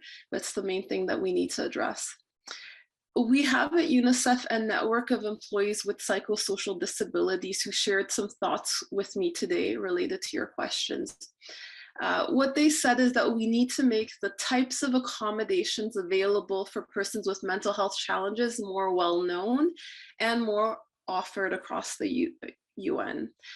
So what are those kinds of accommodations for mental health? Well, sometimes it means someone taking a temporary leave to get the support they need, as you would if you had a car accident and a physical disability. And then to know that your job is preserved and that you have a chance to return slowly to your job. Flexible work options, which has increased during COVID, and UNICEF actually has a really good policy on this so that people can attend therapy appointments during stressful days or meetings. And most importantly, it's to know that within their team or their country, there is someone to talk to. At UNICEF, we have a network of personal support volunteers across the world in different offices. And why this is important is most people are not going to disclose anything to their managers. There's often a sense of guilt, a sense of failure when you have a mental health challenge. You're thinking that I mismanaged my situation, I don't have enough resources compared to other colleagues, and that's why I'm struggling. So we need to help people move away from that kind of thinking. And lastly, a couple other things my colleagues told me would be good to protect mental health is to regularly send out well-being self-assessments to employees to see if there's a change in motivation, sleep, appetite, irritability, and people can see if they're starting to get on the verge of having difficulties and seeking support. And then the last thing I wanted to share is we need to be much better at training managers on talking about mental health in the workplace. They don't really have a vocabulary around how to discuss this in team meetings and with employees if they notice someone has had a change of behavior and is struggling. So we need to really up the ante on the training for managers. So I want to pass it back to you, Jim. Thank you. You know, one of the things you may want to consider, and perhaps you already did, is we have a campaign at the bank called This Is Me, and it's where adults talk about their mental illness and their strife personally to our whole network at the bank. It's volunteer, it's not forced, but we found that more and more people are leveraging that, and we've heard that it's changing the community of the bank as people feel more free to share who they really are. And so mental illness doesn't really become a stigma, even on the job. And so we write them very carefully. We're very careful about the GINA law, which prohibits, for example, parents talking about their children with mental illness. But we found a way to be more inclusive, and those stories resonate with everybody around the world, at least our world. at the Chase Bank of 250,000 employees. And so, and again, the things we keep hearing is that we're making the company feel smaller because people are more compassionate and they got a fuller understanding of their colleagues. And I think it's becoming more humane in a way. So it's something that the bank hadn't seen before. I've only been there 5 years, so I only know what I know now. But I offer that to you as a possibility to figure out how to talk about it respectfully for people to raise that awareness and that kind of culture. Thanks, Jim. Just quickly to respond to that, at UNICEF, we do some coffees and bagels in some of our offices, but it's not that common to talk about mental health in this casual, normalized way. Yes. And we wanted to maybe start a blog with, senior managers and colleagues at all levels to share more openly, as you say, so we can just put it up in the forefront. So thank you for those ideas. No, thank you. It's anything we could do to help and get this right. And so, Therese, for you, and our final question here, workplace mental health support has become a business imperative. What would you recommend for employers to address stigma? And we just talked about it a little bit. And what are some of the strategies that organizations are taking to address mental health in the workplace?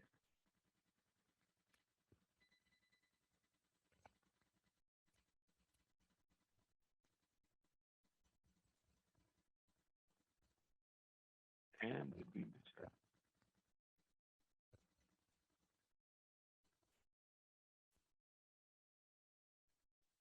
I think we lost her. Okay. Maybe she got disconnected from the panel. Jim, we've lost Therese. Maybe let's if we can move to another. If there's still any other question from other of our great panelists, perhaps we could move and then try to bring, to have her address the question once she's able to return. That'll be that's fine. Okay. Yep.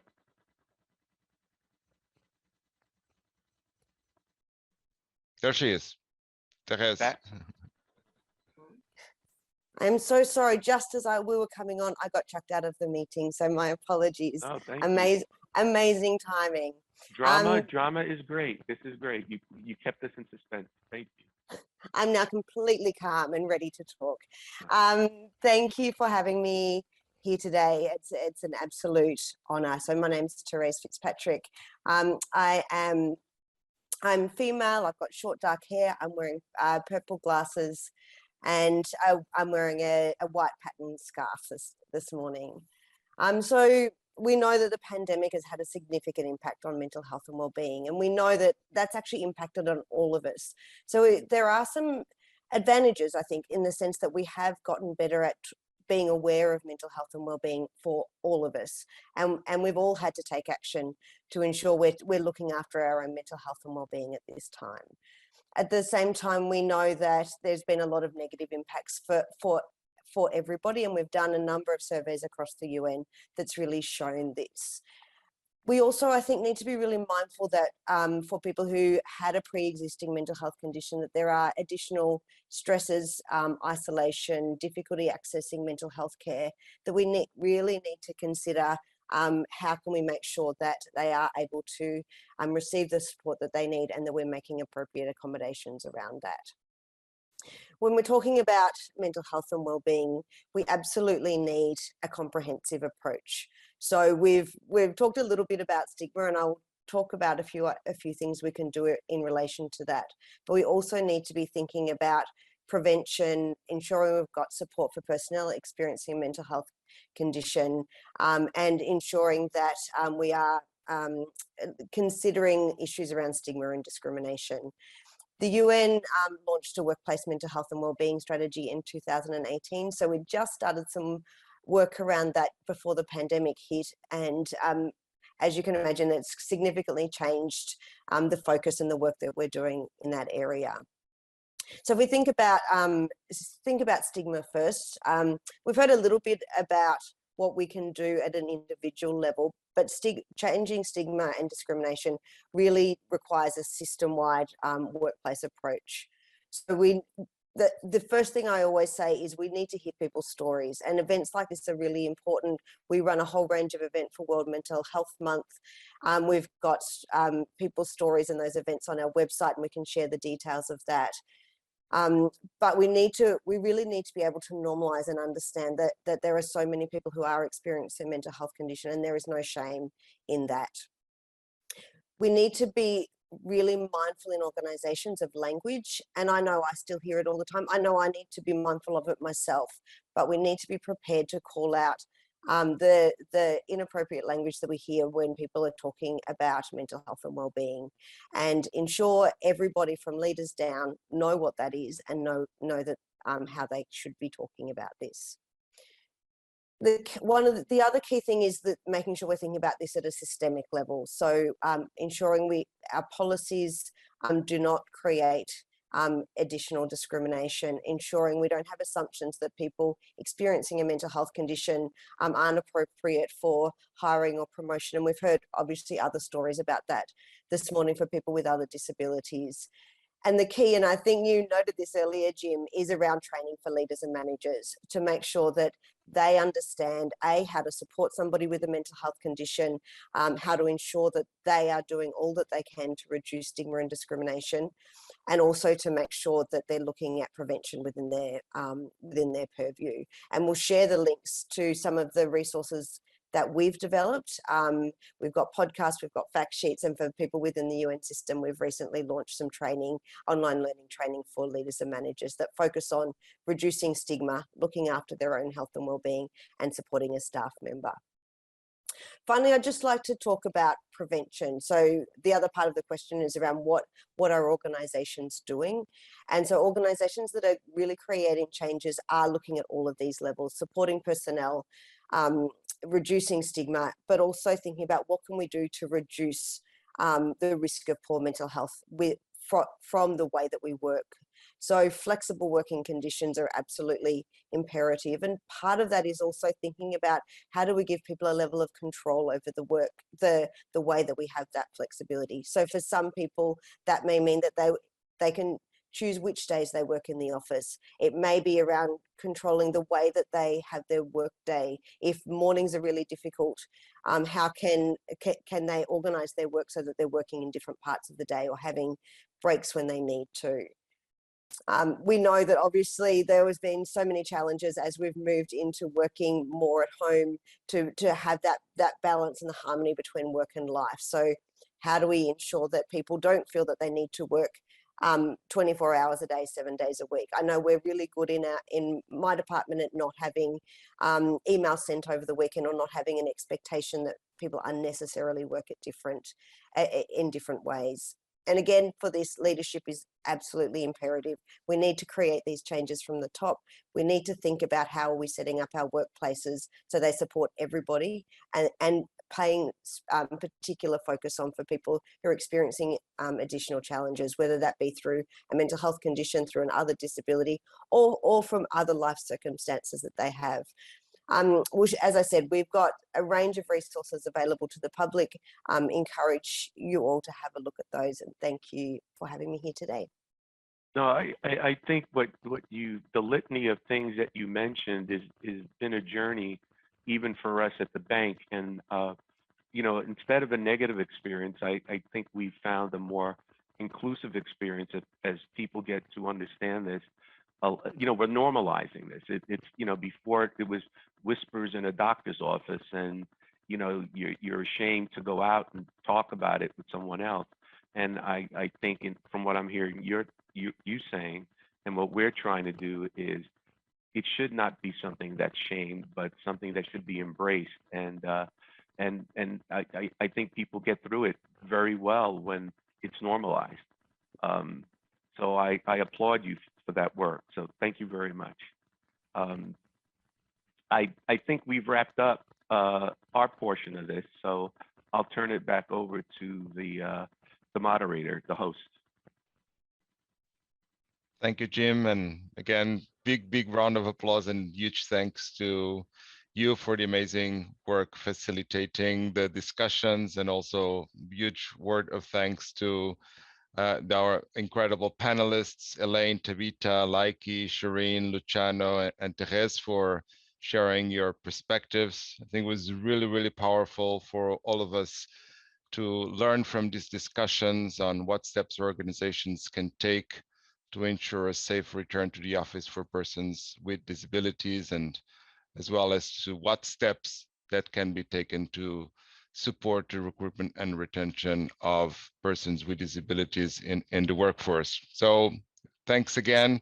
This concludes the second panel, but does not conclude, all the events and segments we have for you today.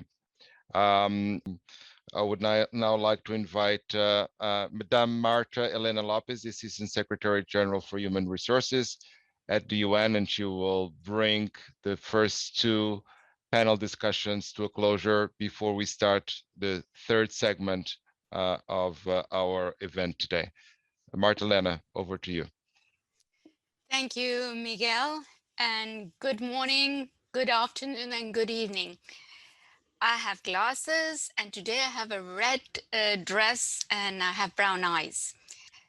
First of all, a big thank you to our great panelists and our moderators for such a rich dialogue. And I also want to thank the global audience for participating today, in spite of the challenges that we had with technology. Whenever we have these events, I myself learn so much, and I trust that you have also learned and enjoyed these 2 hours of exchanging our experiences, our stories, and our challenges. I remember today, the day we launched the United Nations Disability Inclusion Strategy in June 2019. It seems a long way, but still, one of the statements of the Secretary General on that occasion was that he highlighted the need for the United Nations to lead by example on disability inclusion and become the employer of choice of persons with disabilities. This statement continues to be as important as that day. And why? Persons with disabilities historically have high unemployment rates and face attitudinal and structural barriers in employment. But COVID-19 pandemic has further widened that gap. And we really must break the cycle to ensure that no one is left behind. Today, we heard from our expert panels. And for example, how can we leverage technology to advance employment? I would like to invite each and every one of you to take the next step by leveraging the lessons that we have learned today and during the dialogues and advance the disability inclusion goals. The achievement of the 2030 agenda depends on this, and we are all responsible for this. I would also like to use this wonderful occasion to launch 2 important initiatives. First, then this has been in close collaboration with UNDP. I'm pleased to announce the rollout of a disability inclusion course of UN personnel. This course will help us build the capacity of our workforce on disability inclusion, and we urge all our personnel to complete this course. Second, I'm also pleased to announce the launch of the new employee resource group on disabilities, but that reads disabilities. Membership is open to all UN system personnel and their dependents, and to all the personnel of our permanent missions. I invite you to attend the launch session starting straight away. I would also like to first thank our partners, Kessler Foundation, Jpmorgan, Salesforce, Microsoft, International Disabilities Alliance. Without you, we could not have had this event and many events to come. Thanks to our UN partners, UNICEF, UNDP, UNFPA, IOM. A big thank you to all our panelists. Thanks to our interpreters. And finally, thanks to our great moderators, Rodger and Jim. We can always count on you, and I hope I can invite you for the 22 already event. And finally, it is a pleasure for me to address the global community of persons with disabilities and say, Happy International Day. Thank you, and see you in 2022. Thank you, Marta-Lena, for the closing remarks. And I know we're running a little bit out of time. So again, thanks to all for sticking with us. We're going to take a 5-minute break before we continue with our next segment, which, as Marta-Lena has indicated, will be the launch of an employee resource group for persons with disabilities at the UN. So we'll see you at 11:27 New York time in 5 minutes. Thank you.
Welcome back. And welcome to our welcome to the participants and colleagues we may have just joined. It's my pleasure to introduce a new employee resource group, UN Disabilities, a UN system-wide personnel-led initiative for personnel dependents and personnel from permanent missions at the UN. I will let the speakers introduce themselves and explain a bit more about what the Employee Resource Group is about. And I would like to invite Daniela Bass, who is the president of UN Disabilities, as well as the director of the Division for Inclusive Social Development in the Department of Economic and Social Affairs, for her remarks.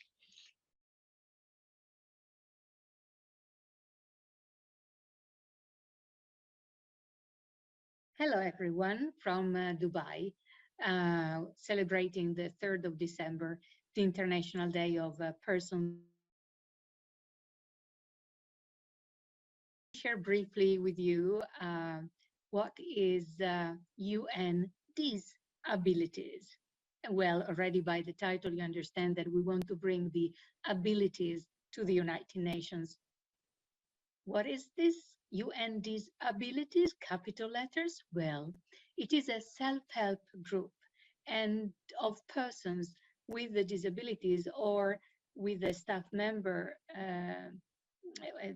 who has a family member with a disability or others. I'm sorry, I need to stop.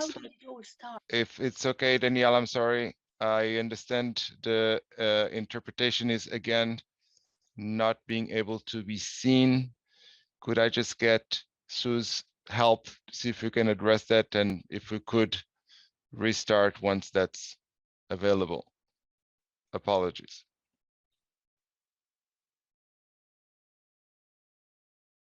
Hello, everyone from Dubai, celebrating the 3rd of December, the International Day of Persons with Disabilities here at the Expo.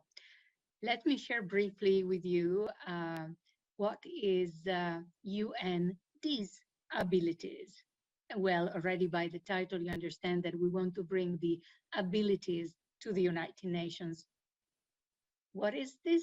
UN Disabilities, capital letters? Well, it is a self-help group and of persons with the disabilities or with a staff member who has a family member with a disability or others that I will tell you in a moment. But how did it all start?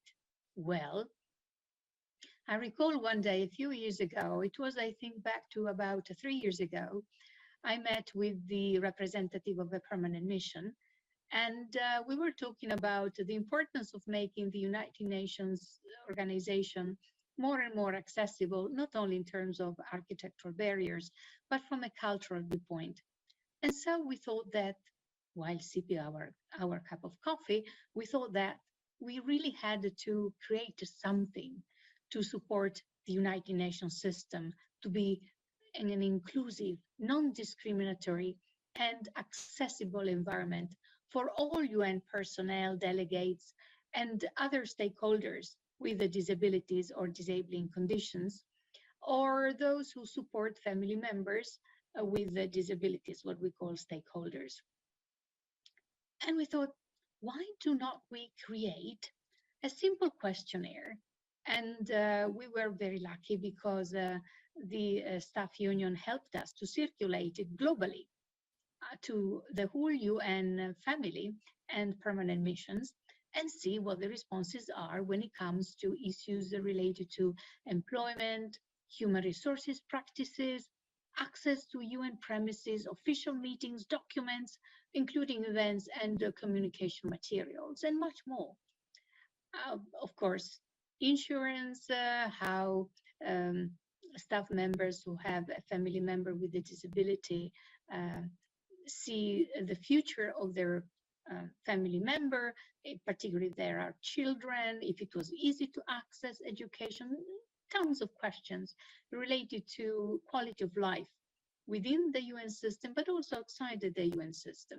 Well, we decided that this was going to be our mission statement. And this is the mission statement of UN Disabilities. When we prepared the mission statement, together with few others who gathered around our table and throughout the month, and decided to be part of this self-help group. Well, the mission also includes to empower and advocate for equality of opportunities and for the rights and interests of all stakeholders working within the UN premises, in all duty stations and UN operations, to raise awareness about disability, promote the implementation of the United Nations Disability Inclusion Strategy that was actually adopted and implemented after we created this self-help group. So you see how much we are in sync, and support the UN, therefore, to be an effective global leader on inclusion, and of course, when it comes also to accelerate the implementation of the 2030 Agenda and also beyond. Therefore, all United Nations staff members, consultants, UN volunteers, and interns on a current contract, and retirees, along with staff of permanent missions, may become members of UN Disabilities, while members of the board are those who are still actively employed by the United Nations system. After me, there will be Jeff Bretz, who will represent, if you wish, the other side, that is being I, Daniela Bass, a staff member with a disability. I use a wheelchair. He will represent the parents of the children who have a disability. In any case, in our inaugural board, besides myself and Jacqueline Eidenbaum, who's the vice president, we also have the focal point in Geneva, Facundo Chavez, our treasurer, Michael Silberg, the secretary, who's Jeff Bretz, and we also have an officer at large, that is Rosangela Berman Bidler, who works in UNICEF, others in DGC, OIOS, OHICCR, DGICM, and of course, DESA in my case. We invite you all to be part of this self-help group, be part of the important strategy that our Secretary General has launched. And more is going to be shared now by Jeff, who will also illustrate you what are the outcomes of the survey that we did a couple of years ago. Then there was COVID, so things have slowed down a bit. And those of you who would like to volunteer, who have knowledge about the use of social media and web and so on, please do contact us. We needed to join efforts also in that sense. Put your skills at the disposal of an accessible, inclusive United Nations. So thank you very much.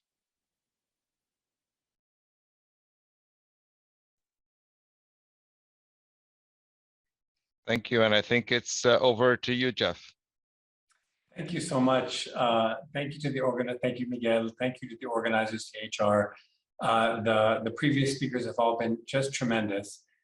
Before we go to our presentation, we do have two other members of the board with us, the inaugural board of UN Disabilities. And we wanted to just, on a personal note, because this is a personal affair, introduce ourselves quickly before we get to sort of the business side of things. So we have Michael Zilberg and also Facundo Chavez, who will join us in a moment. So over to them just for a quick self-introduction.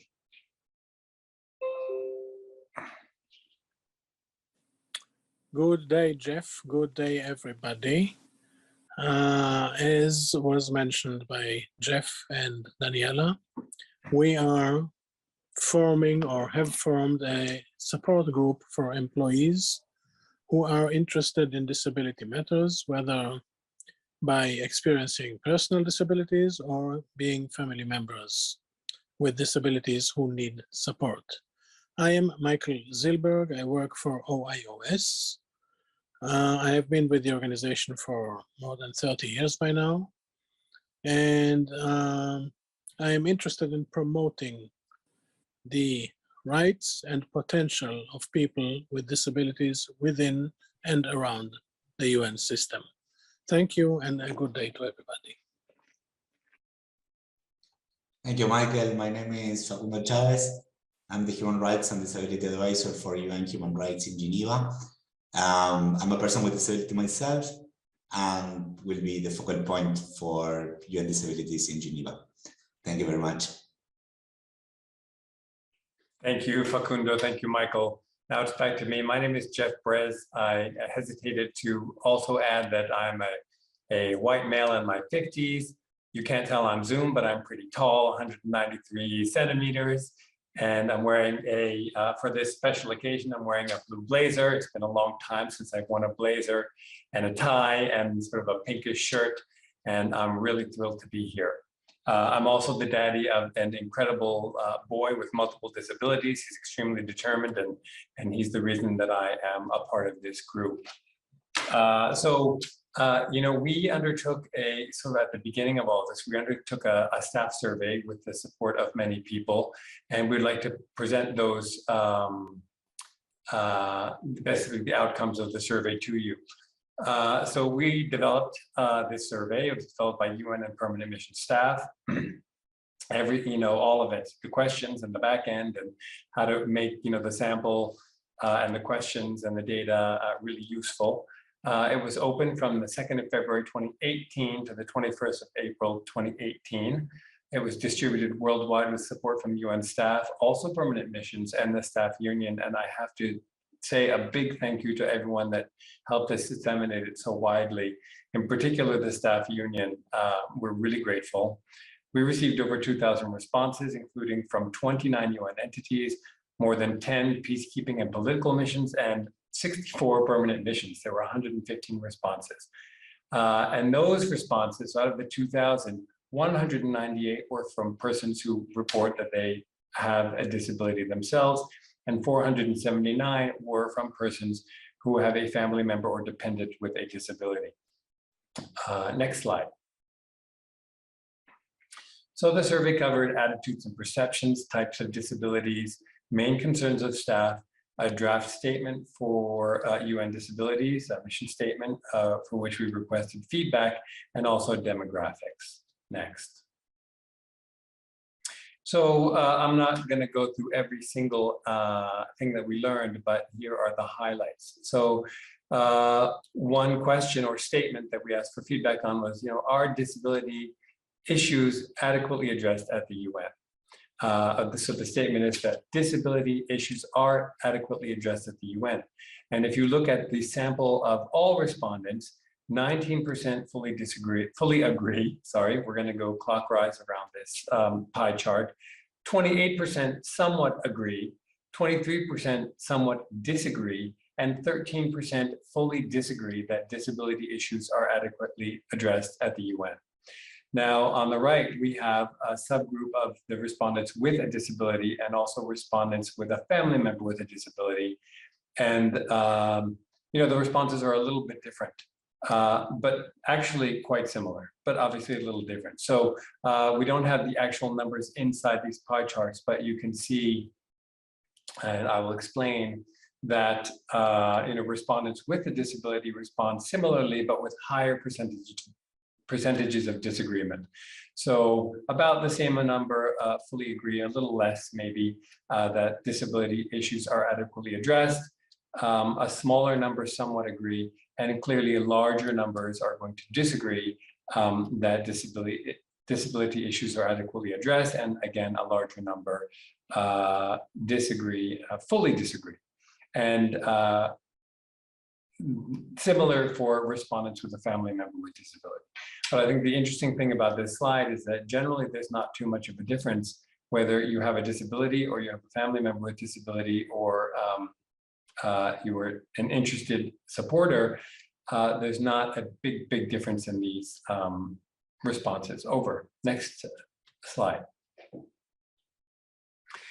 We asked disability types. Jeff, sorry to interrupt. Before you go to the next slide, can I just need to reconfirm that sign language interpretation can be seen, just to ensure it's pinned.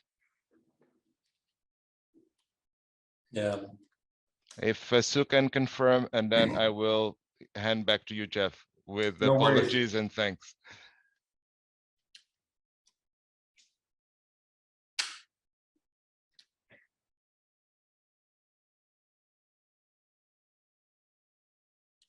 Sue or Chidi, let us know when we're okay to proceed. Okay, I get the green light, so thanks for your patience, and Jeff, and so back to you. No worries. Thank you very much.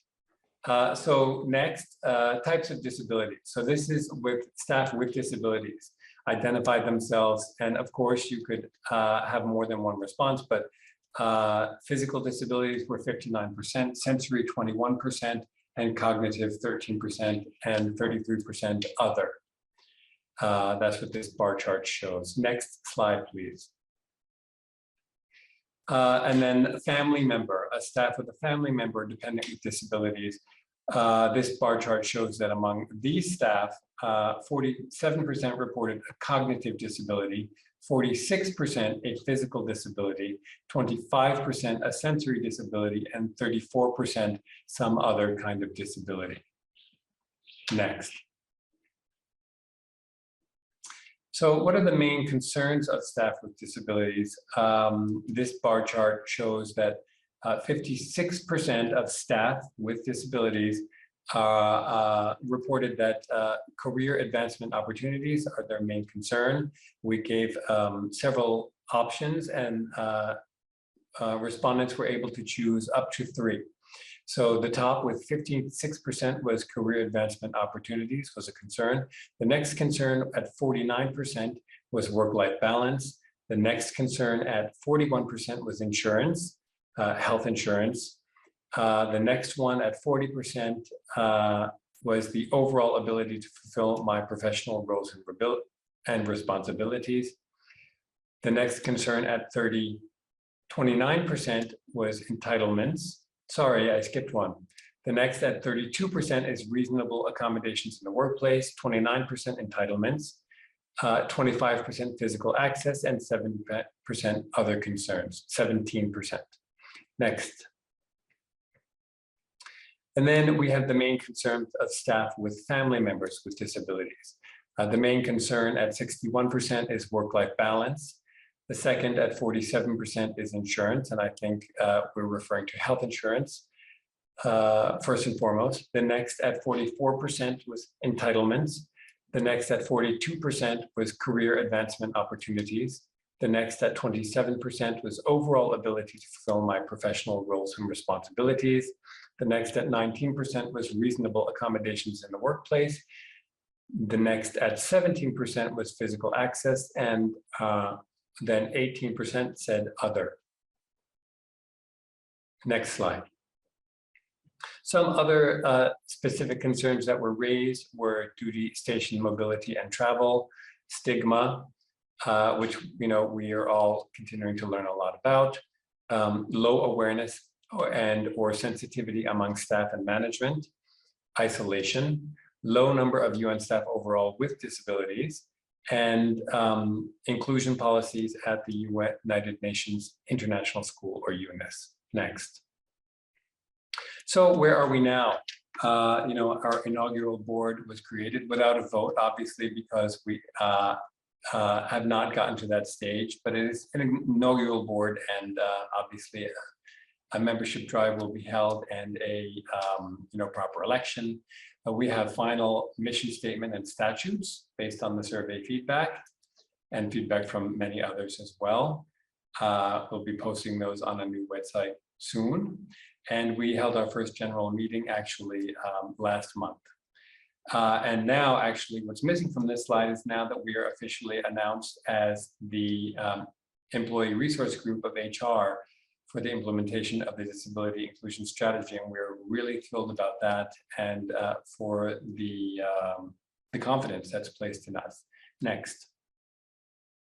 So our mission statement, I'll read it. To support the UN system to be an inclusive, non-discriminatory, and accessible environment for all UN personnel, delegates, and other stakeholders with disabilities or disabling conditions, or those who support family members with disabilities, our stakeholders, with regard to employment and human resources practices, and with regard to access to UN premises, official meetings and documents, and including events and communications material.